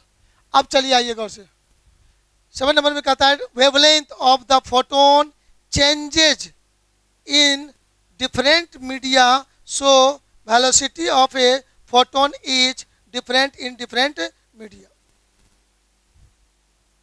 बहुत सिंपल बात है। हम लोग बच्चे क्लास से अभी तक में सुन चुके थे, जब छोटे छोटे बच्चे थे तो उसमें हम लोग पढ़ते थे 10th क्लास में कि लाइट रे, प्रकाश किरण जो आती है वह सीधी रेखा में गमन करती है, राइट। और जैसे मीडियम बदलती है, मीडियम चेंज होती है, तो वह अपने पथ से मुड़ जाती है या नहीं? इसको कौन घटना कहते हैं? प्रकाश का अपवर्तन, इंग्लिश में बोलते हैं रिफ्रैक्शन ऑफ लाइट। तो ये जो मुड़ने की बात है, वहां पर एनर्जी चेंज हो जाता है, मतलब वेलोसिटी चेंज हो जाता है। तो वही बोला गया यहाँ पर, गौर से देखिएगा, velocity of photon is different in different medium. तो डिफरेंट मीडियम में फोटोन का वेलोसिटी क्या होगा? डिफरेंट है। और यदि वेलोसिटी डिफरेंट है तो कह रहा है उसका वेवलेंथ भी उसका डिफरेंट होगा, वेवलेंथ लेमडा का मान चेंज होगा, यही बोल रहा है हम लोग। तो इसको लिखेंगे इस तरह से, हिंदी में हम थोड़ा सा बदल के भी लिख सकते हैं। विभिन्न विभिन्न माध्यम में फोटोन का वेग भिन्न भिन्न होता है। अतः ध्यान से सुनना, अतः विभिन्न माध्यम में तरंगदैर्घ्य, किसका तरंगदैर्घ्य? हाँ, फोटोन का तरंगदैर्घ्य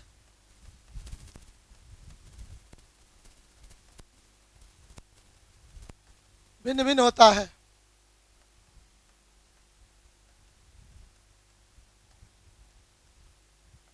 चलिए, बहुत अच्छा। क्या इसमें कुछ डिस्कस करने की जरूरत है? संतुष्ट हैं आप लोग? हाँ सर, सिंपल बात है।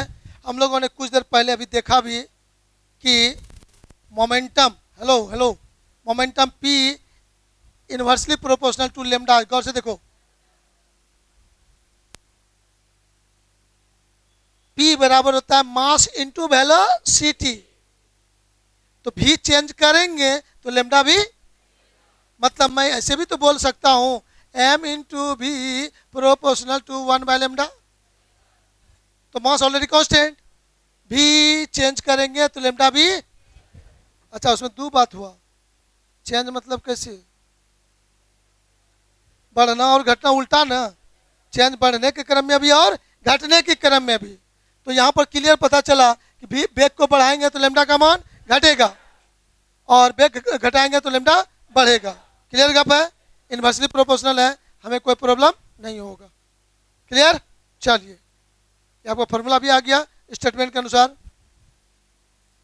चेंज करूं? कोई बच्चा देखते हैं टिप टिप कर रहा है।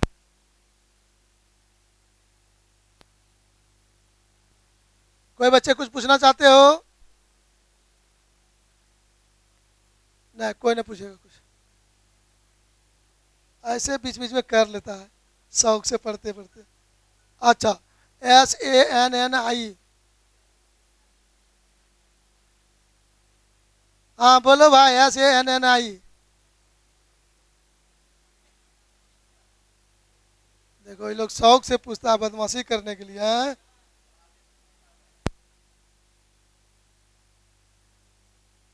दूसरे को फंसा नहीं दो, एक ही नाम के अनेक लोग होते हैं। चलिए यहां पर देखेंगे, photons do not have any charge so they are electrically neutral। Photon में कोई चार्ज नहीं होता है। चलो इसको खाली लिख लो एक लाइन में जल्दी से। फोटोन पर कोई आवेश नहीं होता है,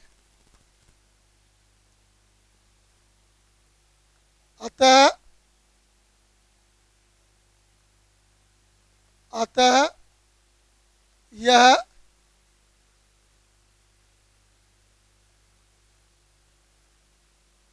विद्युतीय उदासीन होता है।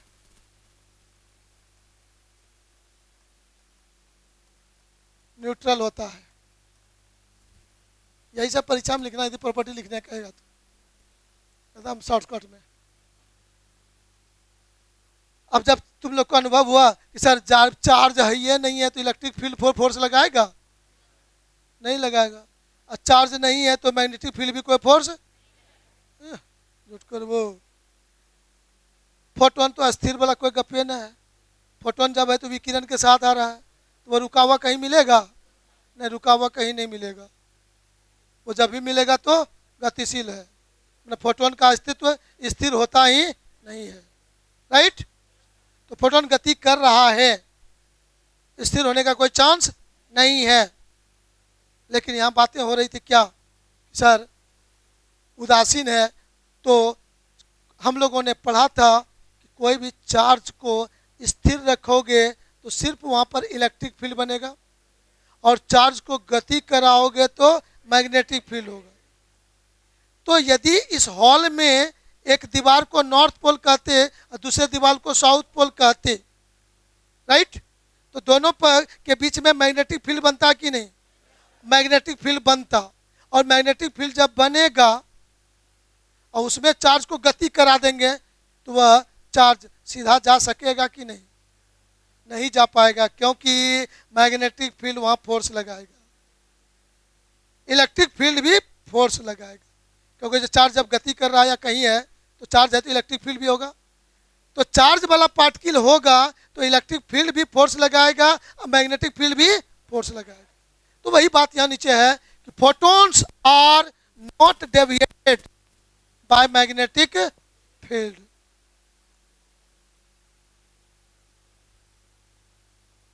और एक के लाइन को एक के साथ कर दो, इलेक्ट्रिक फील्ड भी डेविएट नहीं करता है, मैग्नेटिक फील्ड भी डेविएट नहीं करता है। Right, yes sir. तो हम आराम से कह सकते हैं, दोनों को एक के हम लिख देते हैं हिंदी में। विद्युत क्षेत्र तथा चुंबकीय क्षेत्र फोटोन को विक्षेपित नहीं करता है। दोनों की पॉइंट है, ना इलेक्ट्रिक फील्ड ना मैग्नेटिक फील्ड, दोनों की दो लाइन बनाने की कोई जरूरत नहीं है, एक ही साथ लिख के छोड़ दीजिए। ठीक है। हाँ, चार्ज होता है तो इलेक्ट्रिक फील्ड बल लगाता, चार्ज होता है तो मैग्नेटिक फील्ड भी बल लगाता, और उसमें गति कराते तो विक्षेपित हो जाता। बढ़ जाएंगे।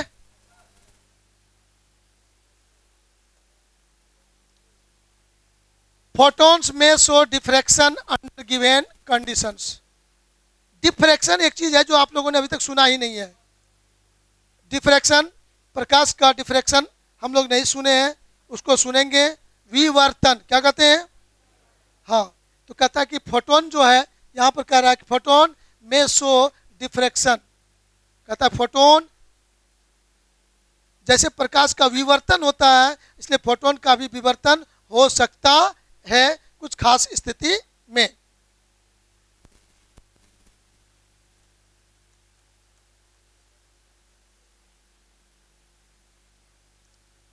फोटोन का प्रकाश के विवर्तन के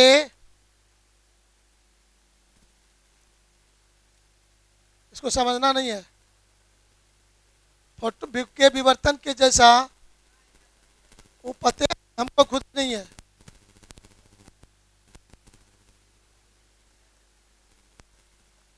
कोई ऑनलाइन का बाप दादा कुछ नहीं है, हम पढ़ा रहे हैं, मेरा स्टूडेंट, हमको पता है किस दिन इसको पढ़ाना है, किस दिन इसको नहीं पढ़ाना है। ऑनलाइन है, ऑनलाइन ठीक है ना? यस। हल्का सा गप करोगे तो एक लाइन जल्दी से सुन लोगे। ये सर ठोस वस्तु है, इसमें प्रकाश किरण देंगे तो पार कर जाएगा? नहीं करेगा। तुम लोग होशियार रहिए। हाँ सर, ये कांच का रहता तो पार कर जाता, तो इसमें पार नहीं करेगा, तो इसको बोलते हैं अवरोधक। इंग्लिश में कहते हैं ऑब्स्टेकल। क्या कहते हैं? ऑब्स्टेकल, अवरोधक। किसका अवरोध करता है? लाइट के प्रोपगेशन का रोकता है ये। गुड। कोई अवरोधक है, यहाँ पर बल्ब जला दो, बल्ब से लाइट निकलेगा, इसके किनारे को टच करते हुए जैसे लाइट आगे बढ़ेगा तो अपने पथ से मुड़ जाएगा। इसी घटना को कहते हैं डिफ्रैक्शन। क्या कहते हैं? डिफ्रैक्शन। हिंदी में कहते हैं विवर्तन। मतलब फोटोन भी आएगा और यदि इस किनारे को टच करके जाएगा तो वह भी अपने पथ से मुड़ जाएगा। इसी घटना को कहते हैं विवर्तन, डिफ्रैक्शन। वाह रे बहादुर, जोर लगाए रहो मुन्ना भाई। आगे बढ़ूं? चलिए, बहुत अच्छा। आइए नंबर 12 में देखिए गौर से। Total energy and total momentum. बहुत सिंपल बात, हम लोग बच्चे जानते आ रहे हैं। गतिज ऊर्जा संरक्षण सिद्धांत या ऊर्जा संरक्षण सिद्धांत और संवेग संरक्षण सिद्धांत, principle of conservation of energy और principle of conservation of momentum. जो भी वस्तु गति कर रहा है सब फॉलो करता है, लेकिन कब? जब उस पर कोई बाहर से एक्सटर्नल फोर्स ना लगे तब। जा रहे हैं आपस में टक्कर कर रहे हैं, मर रहे हैं, हरा रहे हैं, कोई मतलब नहीं है। लेकिन बाहर से कोई एक्स्ट्रा फोर्स लगा देगा तब ये नियम फेल हो जाएगा।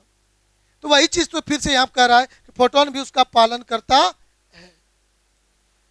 Total energy and total momentum of photon remain conserved when photons collide with matter.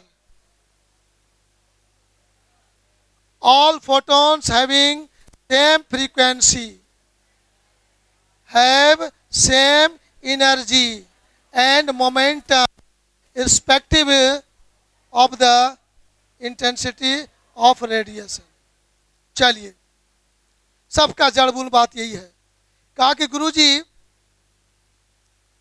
जो भी फोटोन है, फोटोन का टोटल एनर्जी और टोटल मोमेंटम कंजर्व होता है, इस बात को बोलना है।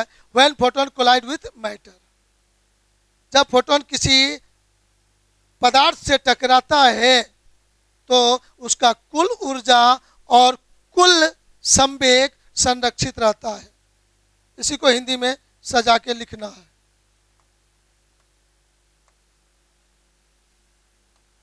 ठीक है ना? उसको हिंदी में हम लोग लिखेंगे इस तरह से, यहां पर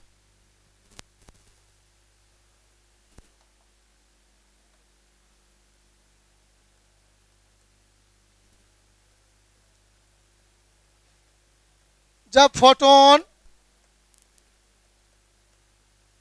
किसी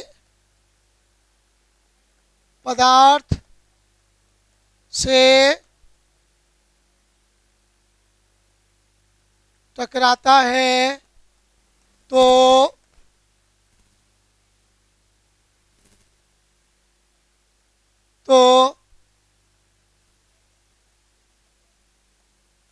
कुल ऊर्जा तथा कुल संवेग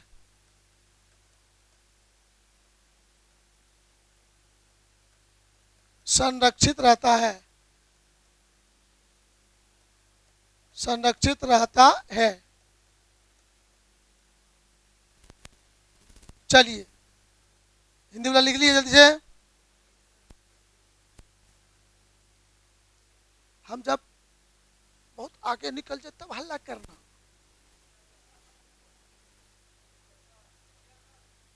चलिए, इंग्लिश वाला इसको जल्दी लिख लीजिए।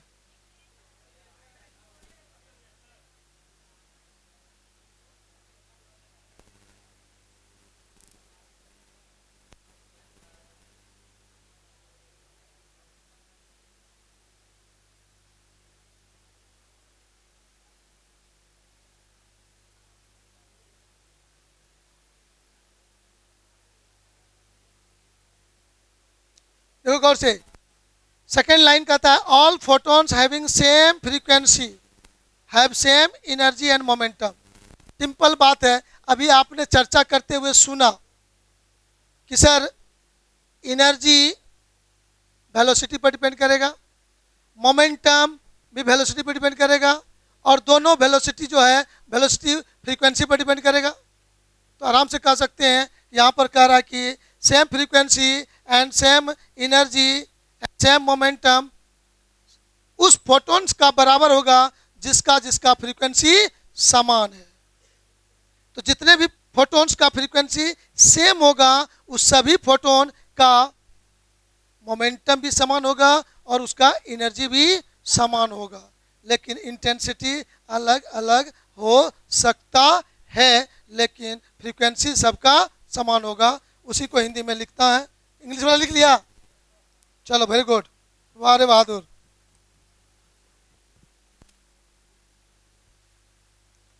इसी में पैराग्राफ चेंज करके लिखोगे, समान आवृत्ति, शुद्ध हिंदी, समान आवृत्ति वाले फोटोन, अंग्रेजी में लिखो समान आवृत्ति वाले फोटॉन्स, पैराग्राफ चेंज करके, समान आवृत्ति वाले फोटॉन्स का ऊर्जा भी समान होता है तथा संवेग भी समान होता है, समान होता है।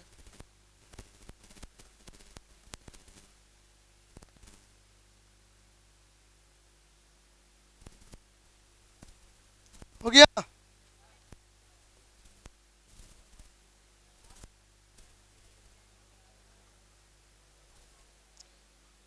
बस और 2-3 मिनट आपका समय लेंगे, ज़्यादा नहीं लेंगे।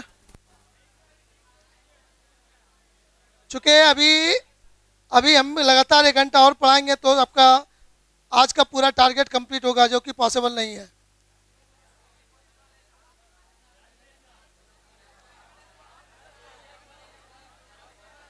आज मेरा मेन टारगेट था डीप ब्रॉगली वेव्स पर फोकस कर देना, लेकिन वहां तक जाने में समय लगेगा। आप लोग यदि हमें हिम्मत दें तो हम आगे बढ़े। आप लोग इस बूढ़ा का सहारा बन जाओ, हम दौड़ेंगे। क्या तैयार हो आप लोग? कितने लोग हाथ उठाओ, तैयार हो?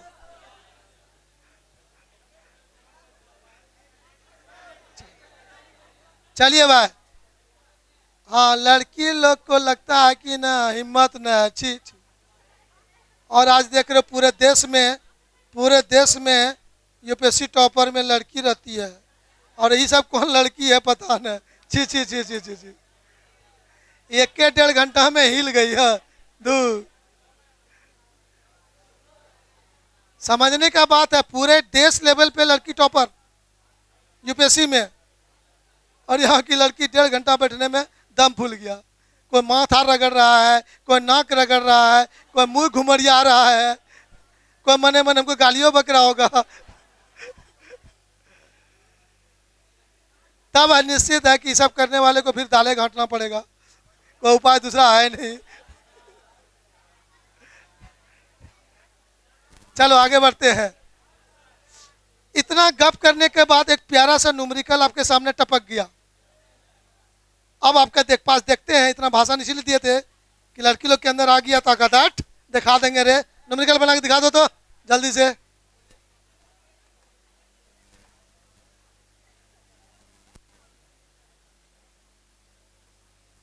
चलो जल्दी दिखाओ। क्या कहता है question? Calculate number of photons in this joule 6.6 joule of radiations energy of frequency this hertz. Given H का मान दिया हुआ है, सबको याद भी रहता है। 6.62 इंटू 10⁻⁻34 जूल सेकेंड एच का मान दिया है, वो हालांकि याद भी था।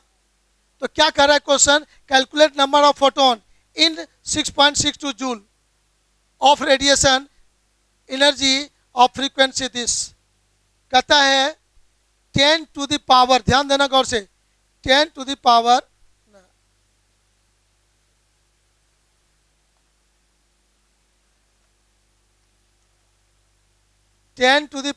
12 हर्ज आवृत्ति वाले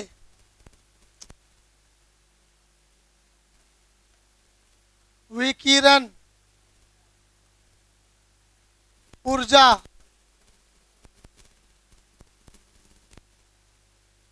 सिक्स 6.62 जूल में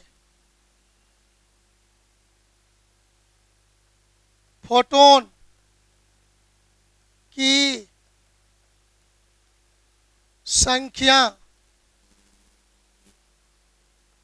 ज्ञात करें।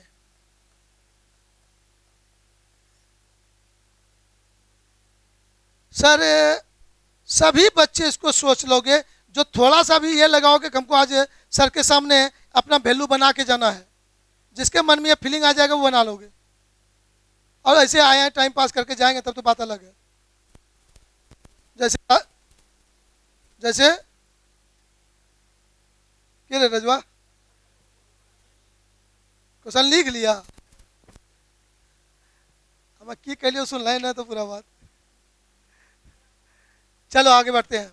सर एनर्जी इतना दिया हुआ है और फ्रीक्वेंसी इतना दिया हुआ है, तो पूछ रहा है नंबर ऑफ फोटॉन्स। बहुत ही सिंपल बात है, सारे बच्चे इस ब्रह्मांड में जानते हैं एक फोटोन का जो एनर्जी है वो सबको पता है। याद करो जल्दी से, कितना होता है? H into new. सबको पता है कि नहीं? तो माय डियर बच्चों, एन फोटोन यदि मान लिया जाए का एनर्जी पूछेंगे तो क्या बोलोगे? N into H into new, right. अब हम ये पूछें आपसे, इफ रेडिएशन एनर्जी, ध्यान देना गौर से, radiation energy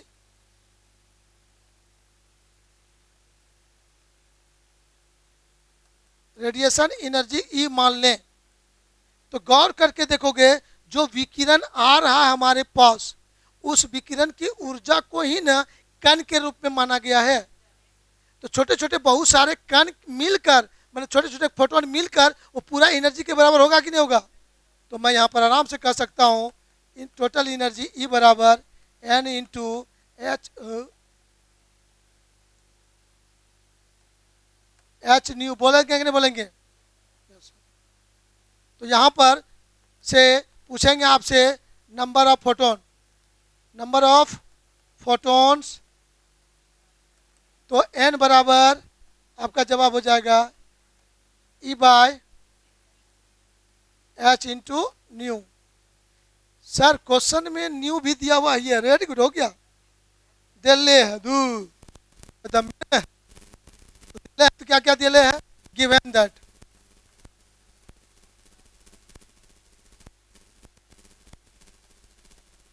given that nu equal to 10 power 12 hertz. हाँ या ना, जल्दी बोलो। और कुछ दिया है रे? हाँ, energy, total energy, energy of radiation E बराबर 6.62 जूल दिया हुआ है। तो नंबर ऑफ फोटोन बताना है। यहाँ फार्मूला आइए गया मेरे पास, इसका यूज़ करते हैं हम लोग, ठीक है ना? यहाँ पर सर हो जाएगा एन बराबर ई का मान कितना लिखा है बाबू? 6.62 गुना कुछ नहीं, गुना कौन चीज, कुछ नहीं, कहाँ जाए गुना हो गया। एच का मान सर जानते हैं 6.62 गुना 10 पर पावर -34 इंटू भी न्यू का मान 10 पर पावर 12। सर सोच के दिया था, कट जाएगा। तो आंसर कितना हो गया? 10 टू द पावर 22।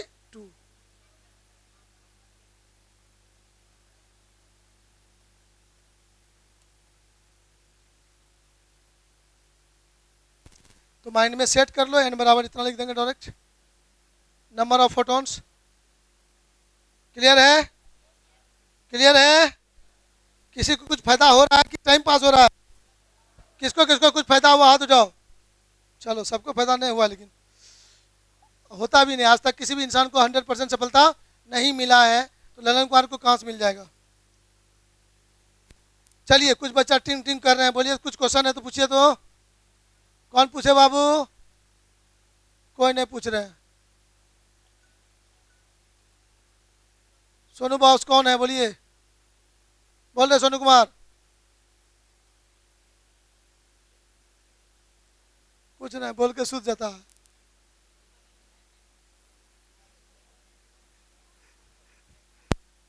और मैंने पता है कि हम जो बोलेंगे मेरा आवाज पूरा दुनिया सुनेगा।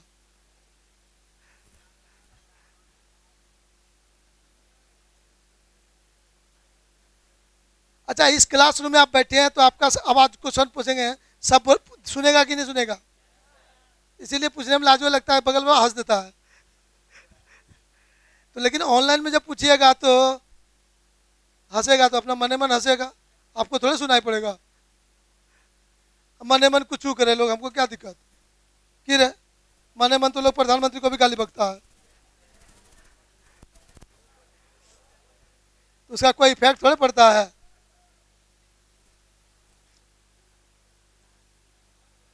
A source of 60 volt, a source of, sorry, volt now, mistake, a source of 60 watt, a source of 60 watt, 60 watt is emitting a rate light of wavelength this angstrom। यहाँ पर ऐसे होता है, angstrom, calculate the number of photons, calculate the number of photon. ध्यान देना गौर से, जो चीज पढ़े थे उसमें एक वर्ड बदल रहा है, पर second. Number of photons per second, एक वर्ड बदल गया यहां पर।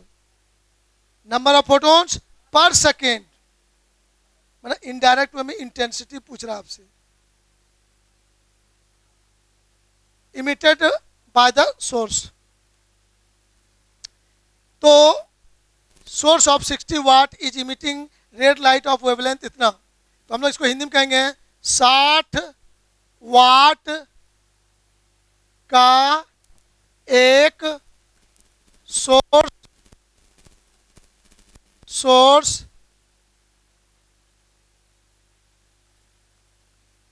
द्वारा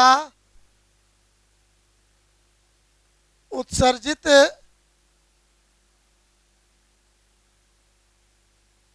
रेड लाइट है ना, अच्छा चलो लिख दो, लाल ठहर जाओ, ठीक है लिखो, लाल प्रकाश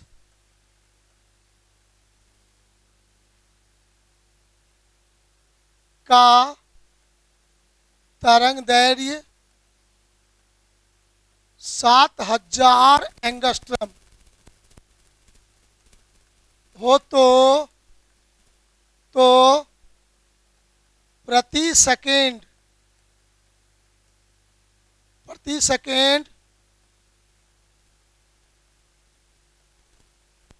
उत्सर्जित फोटोन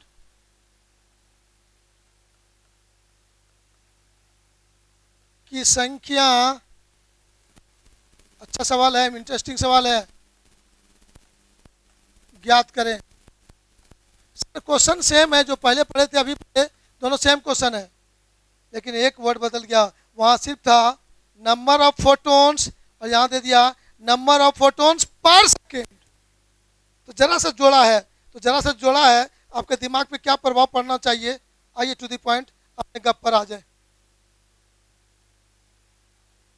क्या चेंज कर सकते हो, क्या सोच सकते हो? सर हम बहुत सिंपल बात में बोल सकते हैं, लाइफ में हम लोगों ने सुना था power equal to,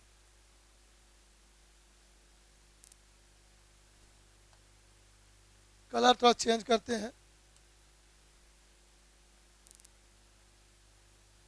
power equal to energy by time भी तो बोल सकते हैं, जल्दी बोलो हाँ या ना, बोल सकते हैं कि नहीं? तो sir power P equal to E by T हो सकता है कि नहीं? ई बराबर क्या लिख सकते हैं, P इंटू टी, जल्दी बोलो, कोई डाउट मन में? और सर टी सेकेंड में समझ लेते हैं, टी सेकेंड में एन फोटोन इमिट्स होता है,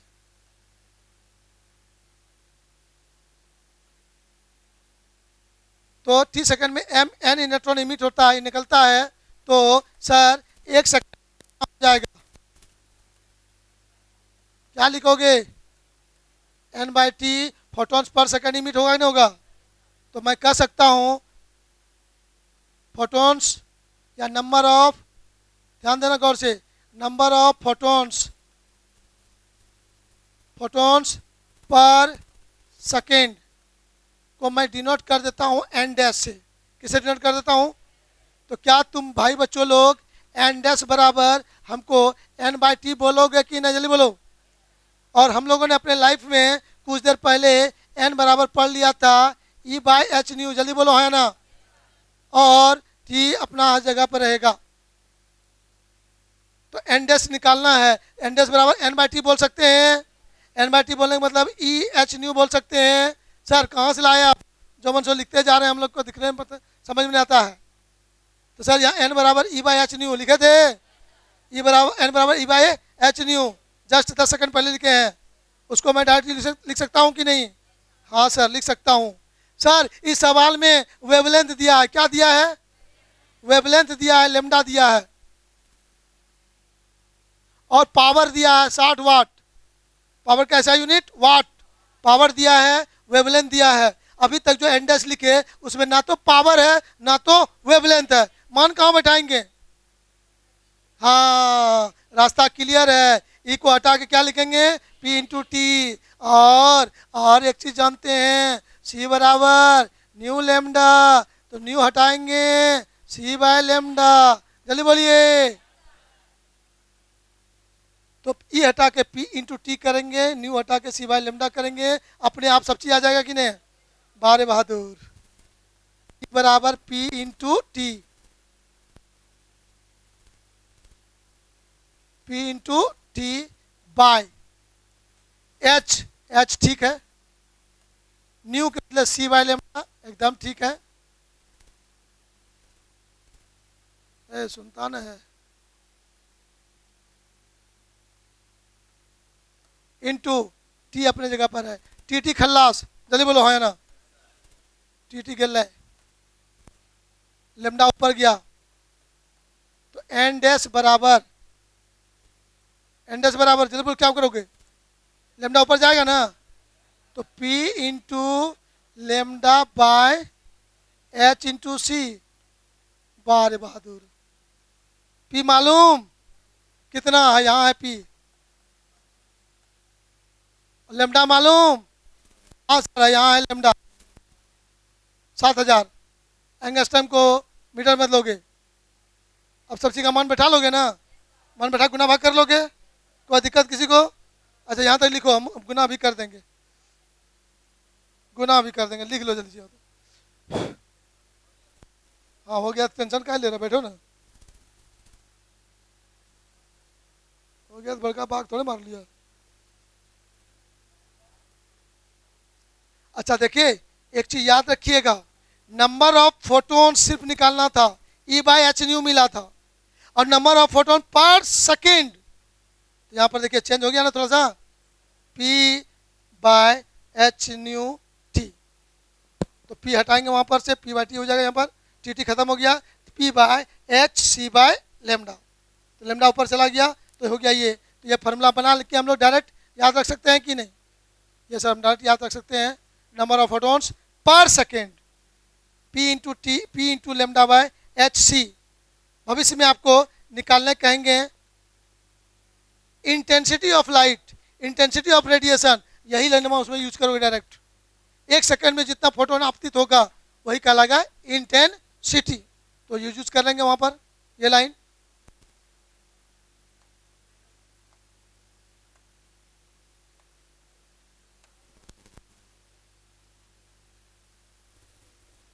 अरे बच्चा लिखने के लिए किसी को हो गया लिखा हुआ, चलिए अब इसको मान बैठा गुना कर देते हैं आपका, क्योंकि आप लोग बच्चा है ना, गुना करिए हम भारी लगेगा, हम लोग गुना करके दे देंगे ना?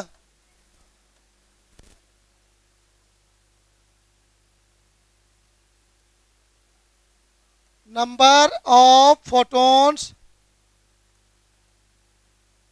पर सेकेंड, यदि क्वेश्चन आता है तो N is equal to P into lambda by H into C, आपके क्वेश्चन में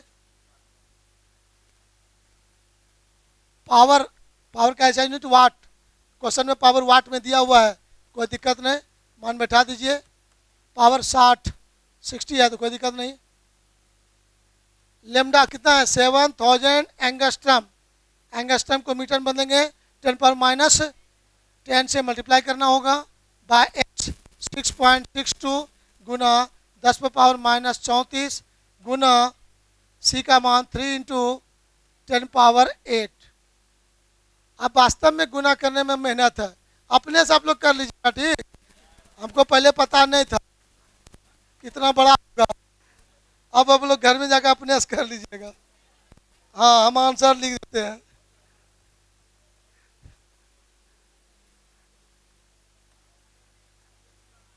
हमको पता ही नहीं था कितना बड़ा होगा।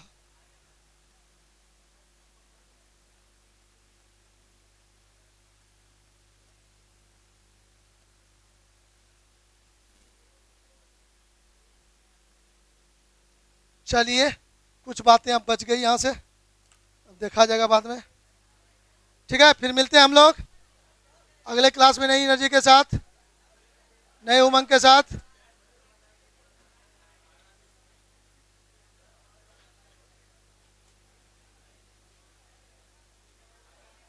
चलिए सारे बच्चे मन लगा पढ़िएगा, सबको रिवीजन कीजिएगा अच्छा से, क्योंकि आज का क्लास बहुत इंपॉर्टेंट है, बहुत महत्वपूर्ण है, ओके ठीक, ओके बाय बाय।